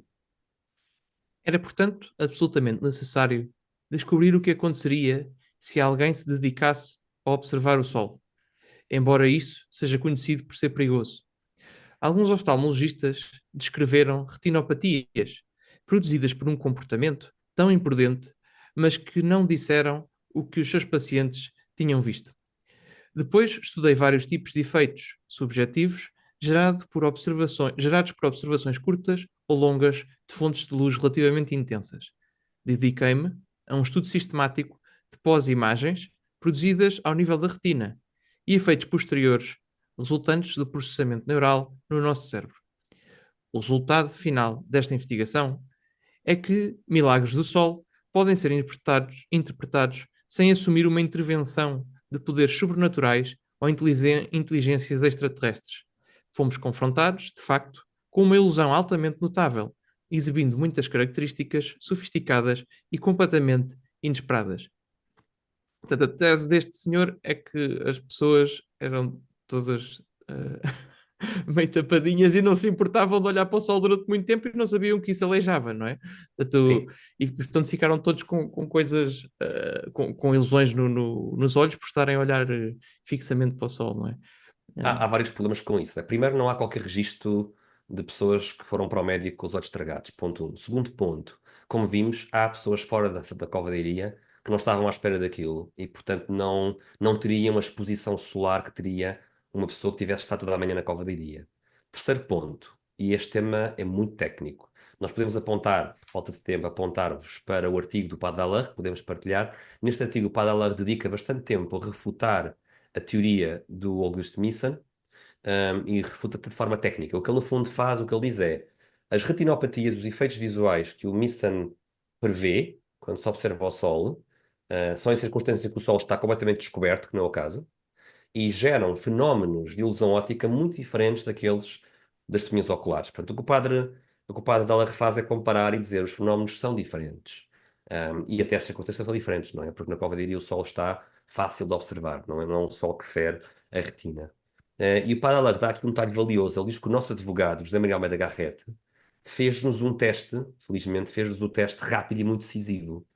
A essa altura, ele vira as costas ao Sol, para precisamente confirmar que nenhuma mancha solar acompanhava o seu olhar. Ele faz este teste. Ora, se o advogado tivesse a olhar para o sol destapado, como nós já fizemos muitas vezes e não temos de fazer, quando olhamos para a zona oposta ao sol, vai atrás de nós uma imagem falsa. Ora, o advogado faz este teste e isto não acontece. Portanto, são várias razões acumuladas para refutar a tese do Augusto Missan. E as pessoas sabem o que é magoar a vista, não é? E nós vimos aqui, por causa, agora não me lembro se estava descrito nestes testemunhos em concreto que nós lemos, mas muitos dos testemunhos dizem que era fácil olhar para o sol Acho que é 1 em 5, sem sim. aleijar, 1 em não é? 5, E não é 1 por em... as pessoas terem mais ou menos instrução que deixam de saber que olhar para o sol aleija, não é? Sim, sim. E é muito referido nas testemunhas oculares, não é? Que era normalmente fácil olhar para o sol. A nossa última categoria, e depois disto entramos então na explicação do milagre, é a última que nos resta. A nossa próxima categoria e última de explicações naturais é a categoria dos fenómenos climatéricos. E esta categoria, como vamos ver, é a mais promissora para explicar o que se viu em Fátima. O padre Iaki, como vamos ver, prefere a explicação climatérica. Mas isto é muito importante pararmos aqui só por um bocado. O padre Iaki, quando prefere a explicação climatérica, ele não está a sugerir que o que aconteceu foi um fenómeno natural bem conhecido. Nada disso. Os fenómenos meteorológicos podem ser muito complexos e é extremamente difícil encontrar a combinação certa de fatores que reproduzam aquela delicada sequência da fase 1, 2 e 3 que vimos há pouco. Vamos começar aqui com possíveis candidatos para explicação. À esquerda temos o fenómeno das nuvens iridescentes. Neste caso temos uma fotografia do que se chama uma nuvem Pileus. O que é interessante em relação a este fenómeno? Ele é diferente do que se viu em Fátima, por duas razões diferentes. Primeiro, as cores do arco-íris em Fátima vêem-se em torno do disco solar, e aqui o Sol está escondido nas nuvens. As cores estão acima do disco solar. Além disso, em Fátima é um fenómeno dinâmico. As cores giram rapidamente. Enquanto que aqui este fenómeno gera cores do arco-íris estáticas. Na imagem do lado direito, que também é um típico candidato a uma explicação climatérica, nós vemos o que se chama um halo de 22 graus, que é um fenómeno relativamente raro. Neste caso, esta imagem mostra-nos o halo de 22 graus, que é este círculo aqui à volta do Sol, e que vem acompanhado de um fenómeno ainda mais raro, chamado parélio. O parélio são os dois sóis falsos que aparecem aqui à esquerda e à direita do Sol verdadeiro. E o parélio é formado por cristais de gelo de forma hexagonal, que flutuam no ar e refratam a luz solar. E o que acontece com estes halos é que eles só se apresentam com o Sol baixo perto do horizonte. Quando o Sol sobe acima dos 40 graus, o parélio já não se forma. Portanto, esta fotografia até se vê bem, né? O Sol está praticamente junto ao horizonte, não é? Qual é o problema? Qual era a altura que o Sol estava em Fátima, para quem se lembra? 42 graus. É o meio-dia solar. O Sol está a 42 graus. E a essa altitude não se formam parélios, não se formam estes halos de 22 graus. Podemos excluir estas duas explicações. No próximo slide temos um exemplo de um outro possível candidato à explicação, que é o fenómeno da coroa solar. Esta é uma fotografia que foi tirada perto dos Himalaias. Este efeito é criado quando a luz é difratada mecanicamente ou por gotículas de água ou de poeira. E o que é que torna isto diferente do fenómeno em Fátima? Na fase 2 do fenómeno em Fátima, as cores estão coladas à circunferência do Sol, enquanto que as cores aqui na coroa estão afastadas do Sol. Por outro lado, onde é que está a rotação que é vista em Fátima? Estas coroas são, mais uma vez, fenómenos ópticos estáticos. Portanto, é muito importante destacar estes dois detalhes que distinguem a coroa do que se viu em Fátima. Além disso, em Fátima... Gonçalo, ias dizer? Eu ia só dizer que em Fátima as cores pintam as roupas das pessoas, não é? Portanto, Exatamente, as cores é isso mesmo. não Esse é estão um detalhe ali importante também. concentradas à volta da imagem do Sol. E na coroa solar, nunca ninguém diz que a coroa solar pinta a paisagem, ou as roupas ou a pele das pessoas. Estamos aqui na reta final. O Padre Iaki não foi o pioneiro absoluto da explicação climatérica. O primeiro académico a sugerir que o fenómeno poderia estar relacionado com o clima foi o pai do nosso advogado, o professor Gonçalo Almeida Garrett. Esta citação, Gonçalo, que vou-te pedir para tu leres, vem de uma carta que o professor Gonçalo escreveu ao Cónigo Formigão a descrever o fenómeno na opinião científica dele. Portanto, esta é a opinião de um cientista, professor de matemáticas e astronomia, mas como referimos há pouco, não há certezas de que o professor tivesse estado em Fátima naquele dia. Por isso, pode ser que o professor nesta carta está a descrever o que a sua família viu. Se ele não esteve na cova de Iria foi porque ele esteve doente, porque sabe-se que ele esteve doente naqueles dias. E ele pode estar aqui a escrever depois de ouvir os familiares, não é? E a relatar ao Cónigo Formigão o que os familiares viram na sua interpretação, sua, do professor Gonçalo, interpretação científica do que a família viu. Portanto, no pior dos casos, ele entrevistou testemunhas oculares e escreveu. Sim, No pior dos casos. no melhor dos casos, ele esteve lá. No melhor dos casos, esteve mesmo lá. Portanto, há estas duas hipóteses, não é? Portanto, eu vou dar aqui voz ao Gonçalo, não é? É isso. Mais um Gonçalo. Exato, exato. Professor Gonçalo, era assim, Fica bem. mais pela piada. Mas, respondendo a Vossa Excelência, o Cónigo Formigão, direi que não considero os fenómenos vistos e observados no Sol como astronómicos do Sol propriamente dito, mas sim meteorológicos da atmosfera da Terra sobre a imagem solar. Enquanto à cor e aspecto do brilho semelhante à Lua, a fase 1, e também quanto à vista da rotação, fases 2 e 3. Não é? E aqui, lá está, ele diz que acha que não foi astronómico e está em linha com o que os observatórios astronómicos viram, não é? Tanto em Portugal como no resto do mundo. Reparem a data, não é? Isto acontece em dezembro do próprio ano. Portanto, temos aqui um primeiro cientista a dizer este fenómeno é um fenómeno com contornos meteorológicos e não astronómicos. Agora vamos passar à próxima voz.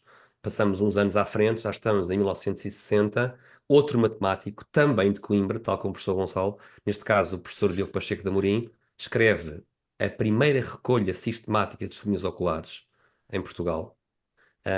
E vamos então dar aqui a voz à explicação de mais um homem de ciências que analisou as testemunhas oculares, que é o que se deve fazer sempre, não?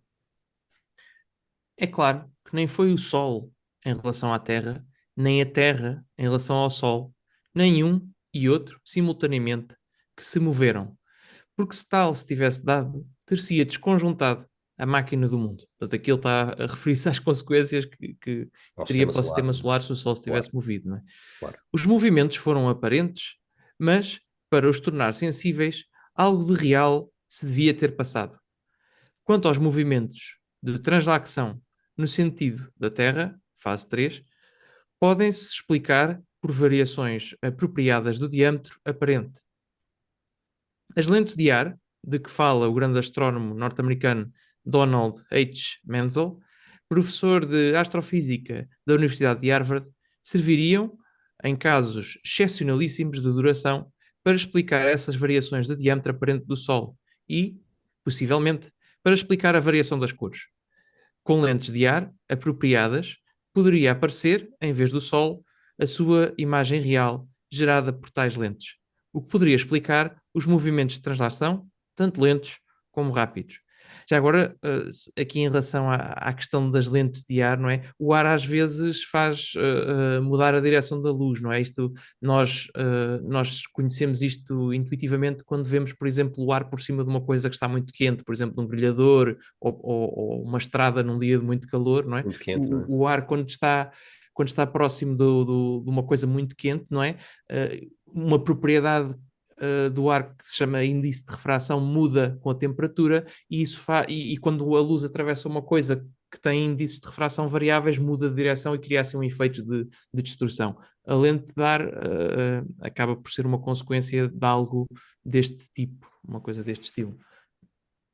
Só aqui um bocadinho para Chegados a este contexto. ponto, então agora dar a palavra ao Padre Iaki que vai fazer a sua análise deste fenómeno e vejam como isto é uma sequência de opiniões ao longo do século XX, não é? A defender a explicação meteorológica e como vamos ver, sem negar o caráter miraculoso, que é o que vamos ver agora. Começou por volta das 12h45, horário solar, depois que a chuva parou repentinamente e durou cerca de 10 a 15 minutos. Durante todo esse tempo, o Sol, que não era visto há horas, apareceu através de nuvens finas que um observador atento descreveu como nuvens cirros. Ouvimos aqui O advogado o advogado falou em Almeida nuvens Garreta, não cinzas. é? A falar nisto. De repente, a imagem do Sol transformou-se numa roda de fogo que, para as pessoas, que para as pessoas ali presentes, lembrava uma roda de fogo que lhes era familiar nos fogos de artifício. Fase 2. O núcleo físico dessa roda era, como agora devemos conjecturar, uma lente de ar cheia de cristais de gelo, como são as nuvens cirros. Esses cristais podem refratar facilmente os raios de sol em várias cores do arco-íris. Fase 2. As referências ao forte vento, oeste-leste, e à contínua deriva das nuvens podem explicar a interação de duas correntes de ar que poderiam dar uma torção, de forma análoga à formação de tornados, para colocar em rotação aquela massa de ar em forma de lente. Como muitos dos presentes sentiram repentinamente um aumento acentuado de temperatura, Esta é é o calor, não claro é? que deve, exato, até secou as roupas, não é? Vimos Sim. no exemplo daquele rapaz.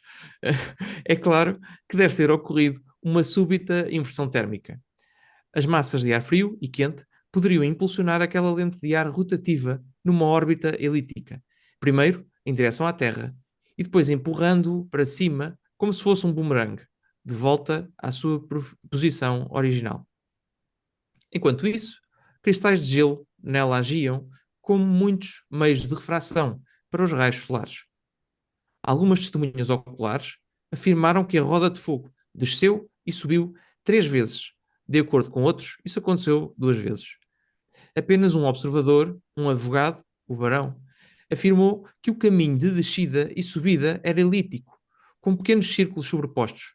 Tal observação faria muito sentido para qualquer pessoa familiarizada com a dinâmica de fluidos ou mesmo com o funcionamento de um bumerangue. Cá está, né? Nós temos o vento horizontal que coloca uma massa de ar em rotação e a massa está cheia de partículas de gelo, daí o efeito multicolor arco-íris, e depois combina-se isto com outra coisa ainda mais estranha, que é uma corrente de ar quente que em vez de subir desce, que é o que se chama inversão térmica, e que faz subir e faz descer e depois subir esta massa cheia de partículas de gelo, e isto explica a fase 3, não é? Em que parece que o Sol está a cair sobre as pessoas, não é? Esta é a explicação climatérica do Padre Iaki. Agora vamos ver, mas porquê é que o Padre Iaki insiste que isto é um milagre? Que isto, apesar de ser meteorológico, ainda é um milagre. Pelo menos uma parte meteorológica, não é? Ou Sim. seja, na verdade, há muitas informações científicas disponíveis para abordar cientificamente o milagre do Sol. Isto, no entanto, não para sugerir que se possa reproduzir o evento, digamos, num túnel de vento. Lá está aquilo que eu estava a falar Não no se pode início, quando estava a reproduzir fazer facilmente isto, não é? o comentário dos milagres, não é? Isto não dá para fazer no Sim, laboratório. sim. A interação cuidadosamente coordenada de tantos fatores físicos seria, por si só, um milagre. É evidente que o milagre do Sol não foi um mero fenómeno meteorológico, por mais raro que fosse. Caso contrário, teria sido observado antes e depois, independentemente da presença de multidões devotas ou não. Afirmo apenas, tal como fiz noutros escritos sobre milagres, que ao produzir milagres, Deus muitas vezes faz uso de um substrato natural, ampliando grandemente os seus componentes físicos e as suas interações. E agora não esquecer, mesmo que o fenómeno fosse inteiramente natural, foi uma criança de 10 anos que o previu. E então ela conta-nos, aliás, conta ao padre, ao parco de Fátima, ao padre Manuel Marques Ferreira, ela conta a conversa que teve com a senhora no dia 13 de julho. Então, diz a Lúcia na terceira aparição. Tornei a ajoelhar-me e perguntei-lhe: O que é que me quer? Diz Nossa Senhora: Quero-te dizer que voltem cá no dia 13. E disse mais: Rezem o terço a Nossa Senhora do Rosário, que abrande a guerra, que só ela é que lhe pode valer. Eu, daqui a Lúcia, disse mais: Tenho aqui, por pedido, se vosso Messê converte uma mulher do Pedrógão e uma da Fátima, e se melhora um menino da Moita. Ela, Nossa Senhora, disse que os convertia e melhorava entre um ano. Eu disse, e Ela aqui é a impactou. Lúcia outra vez, façam um milagre para que todos se acreditem. É o pedido. Exato. E diz Nossa Senhora, daqui a 3 meses farei então com que todos acreditem. Temos aqui uma criança de 10 anos que acerta com 3 meses de antecedência na data, na hora e no epicentro do fenómeno que é a covadiria. Quando Sim, nós nem conseguimos prever sequer se vai haver um relâmpago daqui a uma semana, não é? Se houver um ou grande se vai temporal. chover Onde é que daqui vai a uma cair o semana, raio? quer dizer, Ou se vai às chover vezes, sequer. Até, às vezes é até completamente isso, ao lado, não é? até isso às vezes falha, não é? E Exato. reparem, para nós vermos que a Lúcia dá uma previsão muito detalhada, vamos só muito brevemente reparar que há uma outra testemunha ocular que estava no dia 3 de outubro ao lado da Lúcia e ao lado da mãe da Lúcia, e esta senhora, chamada Maria da Rosa Pereira, diz o seguinte: diz que ouviu a Lúcia dizer assim: diz Nossa Senhora que olhem para o Sol, que ela se quer manifestar nos astros. Quer dizer que houve pessoas que, antes do fenómeno sequer começar, ouviram esta previsão de que o fenómeno saía nos astros. E um último exemplo em relação a isso é outra testemunha ocular, que uns anos mais tarde seria a Madre Maria do Carmo Pereira Lopes da Fonseca, na altura ainda era uma jovem quando presenciou o Milagre do Sol. E ela diz que estava em Alburitel, na aldeia em que ela morava, e ela diz que naquela manhã, diz ela, houve quem na minha aldeia natal se ocupasse a fuscar bocados de vidraça à luz da candeia para poderem ver o sol sem prejuízo para a vista.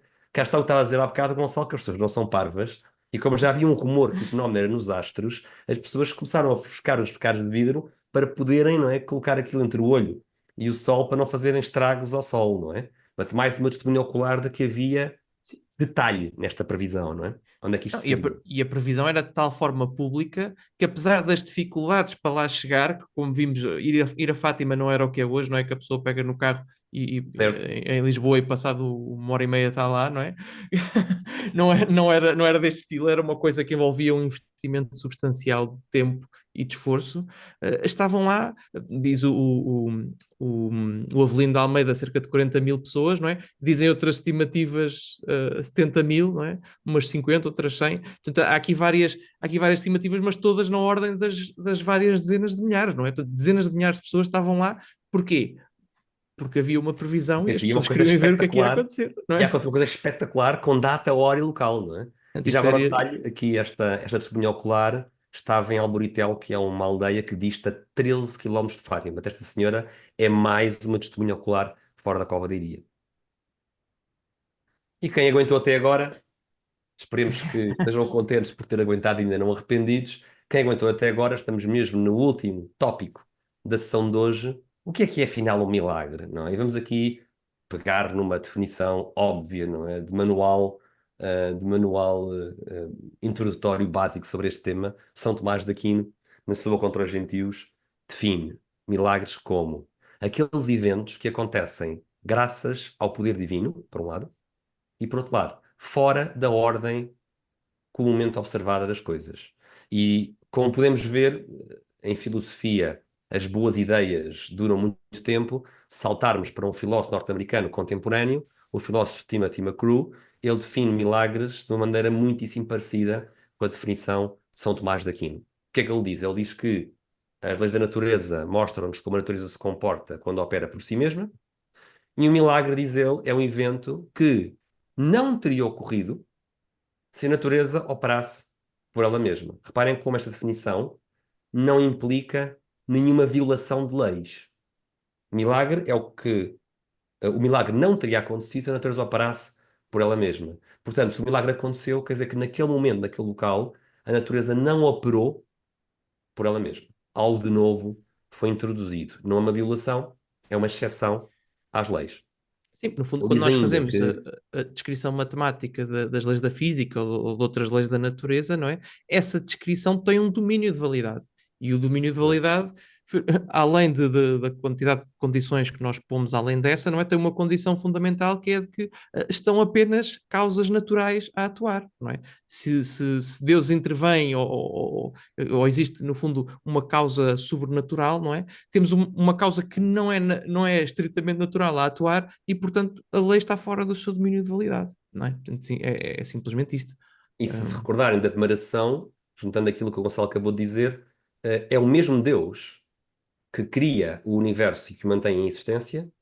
As leis são as regularidades do universo que Deus cria e mantém a cada instante.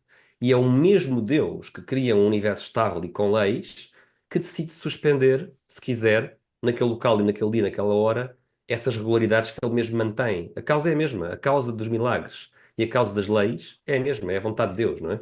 E seria um bocado tolo acharmos que o próprio Deus está de mãos atadas com as próprias leis que resultam da sua vontade constante, não é? E Sim, o, regular. o mesmo Deus, o mesmo Deus que nos dá a segurança de que as leis em geral se verificam, não é? Tem liberdade de atuar e de as tirar, de criar condições em que elas não estão no seu regime de validade, não é? E porquê que Deus faz isso, Gonçalo? Porquê que Deus quer nos dar esses milagres? Há aqui a componente do sinal, aqui o filósofo Macru também dá aqui o detalhe de que o milagre, num contexto religioso, quando ele aparece, funciona como um sinal que é claramente detectável e que tem como função ou certificar uma mensagem, ou certificar um indivíduo, ou ambos, no caso de Fátima, para certificar quer as crianças, quer a mensagem de Fátima, como sendo algo que tem autoridade sobrenatural. Portanto, há este aspecto também de que o milagre tem uma função de significado, não é? Religioso, não é? De Sim. certificação de uma pessoa, de uma mensagem. E Vamos hipoteticamente dar Deus é aqui a livre, última não é? palavra Portanto, ao... Deus poderia simplesmente fazer um milagre porque quer, não é? Também Sim, poderia ser, mas poderia não ser para. poderia não eh, ser para dar-nos o sinal, não é? Mas Exato. neste caso o sinal é bastante claro, não é? Confirmar o que a Lúcia e os seus primos viram e disseram que receberam da senhora. Vamos fechar aqui com honra, aqui com a chave de honra, com o Padre Iaki, que nos vai dar aqui a sua conclusão acerca do milagre do Sol e depois abrimos para perguntas e respostas. Até porque já estamos aqui a demorar um bocadinho mais do que Um era bocadinho. suposto. Então, diz aqui o Padre Iaki: o caráter miraculoso desta lente de ar deve ser procurado na formação que se criou entre a cova da Iria e na previsão do momento feita por Lúcia meses antes. Bem como no facto de a lente de ar, sendo tão frágil, manteve a sua forma por cerca de 15 minutos, depois de descrever 2 ou 3 percursos elípticos na direção da Terra. A explicação do evento, através de uma lente de ar, explica satisfatoriamente um conjunto complexo de eventos que são miraculosos no sentido de que são imprevisíveis e muito raros. Muito raros, exatamente. Portanto, ou seja, mesmo que o evento em si não tenha sido um milagre natural, não é? O facto de haver aqui uma previsão de uma coisa raríssima com meses de antecedência é inexplicável, não é? Mas ele não exclui essa possibilidade de ser um milagre. O fenómeno em si pode ser miraculoso, mas a previsão é de certeza, não é? Sim, sim, sim. A ideia de uma lente de ar não é apresentada como uma explicação do milagre do Sol. É meramente oferecida como um fenómeno físico dentro do qual o milagre do Sol não apresenta contradições lógicas e dificuldades científicas desnecessárias. Portanto, no fundo, para ele seria o processo físico pelo qual Deus tinha feito chegar aos olhos das pessoas aquilo que elas viram a neste sua mensagem, milagre. não é? Não é? E aqui é interessante porque veem como aqui o Padre Iaki está a tentar evitar aqueles mal-entendidos, não é? Ele quando diz eu estou a defender uma explicação meteorológica, mas milagre, mas miraculosa, ele está a pôr as mãos no ar e a dizer não me atirem pedras, eu não estou a negar o milagre, não é? Eu estou a tentar Exato. que ele, essa altura diz que é melhor uma explicação razoável do que uma explicação irrazoável, que é aquela explicação do Sol que se move astronomicamente, não é? E vamos ficar por aqui, Gonçalo, e Sim, ver se agora. temos aqui algumas perguntas, não é? E dar Exato. algum espaço ainda a quem tem energia para começar aqui a fase de conversas e de perguntas e respostas. Muito obrigado. Muito obrigado também. Muito bem, então, e passando aqui à parte das perguntas. Se me permitem, faço eu a primeira. Claro que sim. Habitualmente faz-se uma distinção entre o milagre objetivo e o milagre subjetivo. Uhum. Portanto, o milagre objetivo é aqueles, por exemplo, que são reconhecidos pela Igreja no discernimento sobre na causa dos santos, também no processo de Fátima, etc. Só para quem está a ouvir, um bocadinho a introdução, o milagre, portanto, isto são os milagres objetivos, portanto, em que de facto acontece alguma coisa que irrompe com aquilo que é a ordem esperada da natureza, e depois há os milagres subjetivos, que são algo explicado naturalmente, mas porque se dá naquela circunstância, naquele momento, a pessoa assume como um sinal. Mas, portanto, é algo ligado à pessoa. Em Fátima, quando foi, já não sei se foi na beatificação, foi na canonização do Papa João Paulo II, houve uma condição climatérica em que apareceu um halo solar, não é? Quando no momento em que em Roma se estava a canonizar ou a beatificar João Paulo II, em Fátima, as pessoas estavam na missa e apareceu, quando foi a ligação para Roma, mas isto foi claramente um milagre subjetivo, quer dizer, ou seja, não é milagre, é a condição climatérica, foi naquele momento, Ninguém previu isso já ninguém agora, não é? previu, Foi não sei o quê, foi providencial. naquele momento aconteceu, não é? Para algumas pessoas aquilo moveu-as interiormente, de confirmação, de uma prenda. Nada contra isso, não é? Sim. Aqui, dadas todas estas explicações, estamos diante de um milagre objetivo ou um milagre subjetivo? Esta era a minha questão. Eu não consigo deixar de dizer que é mais do que objetivo, porque o fenómeno foi previsto, o fenómeno foi visto por pessoas de todo o género, pessoas céticas, ateus, agnósticos. O fenómeno não foi só com os olhos, ou seja, temos que recordar que algo tem que explicar a secagem rápida das roupas, e segundo o Padre Iaki, aquele vento de ar quente descendente, ao mesmo tempo, explica o aumento aparente de tamanho do Sol, que não era o Sol, não é? O aumento aparente daquele Sol falso, porque o ar quente está a empurrar aquilo para baixo e esse mesmo ar quente seca a roupa, não é? Temos aqui coisas que são sensíveis, não é? Que é o calor, não é? Há uma série de coisas que não são subjetivas, não é? Aquele misterioso fumo branco que alguns dizem que parece incenso, que sobe da azinheira em direção ao céu, exatamente quando Nossa Senhora está, dizem as crianças, a aparecer sobre a azinheira, e só nos dias 13 de maio a outubro. Tudo isto são vários sinais exteriores que tornam este fenómeno um fenómeno objetivo e não subjetivo. Naturalmente, o que as crianças viram, as visões que elas tiveram de Nossa Senhora e de São José e do Menino Jesus ao colo de São José, etc., e são visões interiores, não é? Que apenas as crianças viram.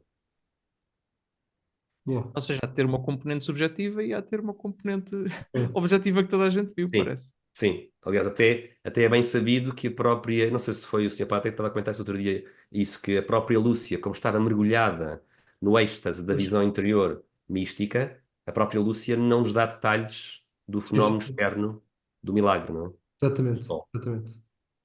Tem mais com que se entreter, não é? Tem Tem algo algo mais pior. interessante para ver, não é?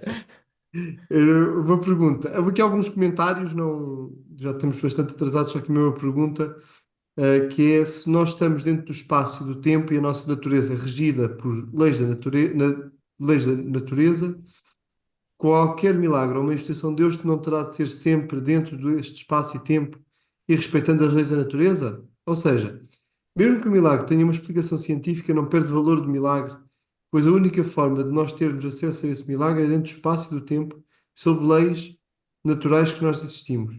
Está certo o meu pensamento? Em parte sim, ou seja, eu concordo inteiramente, nós estamos dentro do espaço e do tempo, e Deus, quando nos comunica, naturalmente vai usar a matéria, não é? E coisas no espaço-tempo para poder comunicar connosco, mas não tem que o fazer, pode comunicar connosco diretamente através de pensamentos ou de algo que nos inspira na nossa própria mente. Eu acho é que quando o José aqui está a falar de leis da natureza, ou melhor, quando o José escreve respeitando as leis da natureza, o José está a considerar estas leis como uma entidade à Uhum. parte. E o que há Que nos é bocadinho o obrigado a Gonçalo, respeitar. exatamente, e o que há bocadinho só estava a dizer é que as leis da natureza são fórmulas matemáticas que representam na fórmula a vontade constante de Deus. As leis em si são objetos mentais que existem na mente de Deus e na mente dos cientistas, não é? Mas mais importante do que esses objetos mentais é a vontade de Deus. A lei da gravidade é uma abstração na mente de Deus e na nossa, mas o que interessa é a gravidade. A gravidade é a constante vontade de Deus que os corpos com massa se atraiam. Então, o É a mesmo natureza Deus, dos corpos com é a massa natureza dos atraírem-se corpos daquela com massa que forma. se atraiam, exatamente. Então, é o próprio Deus que mantém a todo momento estas regularidades que depois têm formas matemáticas. O facto de terem fórmulas é uma abstração do matemático, não é? O que importa é essas regularidades, como dizias, Gonçalo, que Ah, E, estão e- na natureza da criação, não é? e que E ao reflete, mesmo e que Deus reflete a que, racionalidade de Deus que está por trás da natureza das coisas, não é? sim, Eh, mas não há leis à parte da vontade de Deus. As leis são representações dessa vontade de Deus. Não, E e se as nós próprias leis compreendermos têm pressupostos, não é? Como estávamos a explicar, tem o pressuposto de que só estão causas naturais a atuar. é Porque, esse ponto é muito importante, sim, exatamente. nós podemos, por exemplo, pensar, se pensares, por exemplo, na primeira lei de Newton, que é a lei da inércia, que diz que se a soma das forças que está a atuar num corpo é zero, esse corpo mantém-se com velocidade constante. Se está parado, continua parado, se está a andar, continua a andar com velocidade constante, não é? Eh, Para isto ser válido, a soma das forças tem que ser zero. Se eu meter uma força resultante que não seja zero a atuar no corpo, ele deixa de andar a velocidade constante, não é? Passa a ter uma aceleração. O que é que vamos dizer? Vamos dizer que a lei foi violada? Não, ela Não. simplesmente não está no seu. Não está, o conjunto de condições que são pressupostos para as coisas se comportarem daquela maneira não está a ser respeitado. Por Aqui, exemplo, no podemos dar exemplo que aqui tu um estava a exemplo, dar. Gonçalo. Imagina só Uhum. para ilustrar aqui o teu exemplo melhor. Imagina que estamos a fazer o tiro aos pratos, não é? E a máquina lança o prato e o prato vai pelos ares. E as leis da gravidade e as leis da fricção do ar, etc., regem de forma matemática como é que aquele prato vai voar pelos céus. Mas quando eu lhe dou um tiro, eu não estou a violar leis nenhumas, eu estou a escangalhar completamente as condições em que aquele prato deveria aterrar, não é? Se eu não tivesse disparado, aquele prato aterraria de acordo com leis muito regulares. Mas eu vou dar um tiro naquele prato e se é pontaria, vou alterar as condições todas, não é? E Deus não está preso, de forma nenhuma. Deus pode querer a qualquer momento Sim, suspender essas regularidades e isso não é uma violação de leis, é apenas a vontade divina que naquele momento muda porque Deus quer nos dizer alguma coisa. sim, a diferença entre estes exemplos que estamos aqui a dar e o exemplo dos milagres é que nos exemplos que estamos a dar, as causas externas que estamos a introduzir e que fazem com que as leis deixem de estar no seu regime de validade são causas naturais na mesma, e no caso dos milagres a causa externa é sobrenatural. É Portanto, Deus. é a única diferença. Pronto, mas é uma maneira de entendermos isto. eh, Pronto, é uma maneira de entendermos isto e de vermos como é que os milagres podem encaixar aqui com a Ou visão, seja, José, nós não com a vemos visão que haja nenhum científica. desrespeito porque é o próprio Deus que tem a total liberdade de alterar o comportamento da natureza da criação, porque é Ele que a mantém em cada momento em existência. Exato. Só agora aqui um comentário só e depois convidá-los só a comentarem o comentário em 10 minutos no máximo para terminarmos, que é quando voltamos 2 horas de sessão. Mas que diz aqui o Hugo, Polkinghorne apresenta indiretamente em Quarks, Chaos and Christianity uma justificação para o caráter miraculoso da previsão com 3 meses de antecedência do fenómeno. A influência de uma única partícula fundamental sobre fenómenos potencialmente a anos-luz de distância, a teoria do bater de asas da borboleta a provocar uma tempestade no outro hemisfério, torna impossível para a atual capacidade humana a previsão deste tipo de fenómenos. E é precisamente aqui, segundo Polkinghorne, que se podem encaixar os milagres, enquanto manifestações de Deus no contexto da natureza e respectivas leis. Interessante, eu não conhecia esta passagem do Polkinghorne, que é um teólogo cientista bastante conhecido, mas eu não conheço este livro dele. Não sei o que tu comentas sobre isto, Gonçalo. Eu acho que aqui parece-me que este comentário está a dizer que, de acordo com a teoria do caos, não é? Se um fenómeno está muito distante, neste caso 3 meses, é extremamente difícil ao intelecto humano. Não temos capacidade de fazer uma previsão num sistema tão caótico como é a meteorologia, não é? Não sei se Eu é o que parece-me que é isso. Parece-me que é uma constatação da imprevisibilidade do fenómeno com esta antecedência, mesmo que tivéssemos melhor tecnologia, mesmo que a Lúcia fosse uma meteorologista profissional, merecedora de um prémio Nobel em meteorologia, não é? Não teria capacidade, pela natureza das coisas, de fazer esta. Sim, aqui mais esta atrás previsão, alguém não é? comentou, já agora com muita piada, Mas- a dizer precisamente isso. Para ser um fenómeno climatérico, a Lúcia tinha que ter previsto com muita antecedência, coisa que acabámos de dizer que não é possível. E diz ainda esta pessoa, ao que consta, ela não era meteorologista, exatamente. Sim, não era ou seja, eu acho aqui para o milagre que é um bocado indiferente a Lúcia ser uma criança de 12 Sim, é anos indiferente, sim. ou ser uma meteorologista vencedora do Prémio Nobel. Prever uma Sim. coisa destas com 3 meses de antecedência é impossível. Portanto, é um bocadinho o que se está a constatar aqui neste comentário aqui do Hugo. Por menos 10 Parece-me. minutos. Então, muito obrigado. Obrigado, Vamos nós. Obrigado, terminar. nós. Temos a próxima Obrigado. sessão e última na próxima quinta-feira. Não é? Portanto, muito obrigado por esta disponibilidade e que terminávamos então com uma oração a Nossa Senhora. Muito obrigado. Ave Maria, cheia de graça, o Senhor é convosco. Bendita sois vós entre as mulheres, bendito é o fruto do vosso ventre, Jesus. Santa Maria, Mãe de Deus, rogai por nós pecadores, agora e na hora da nossa morte. Amém.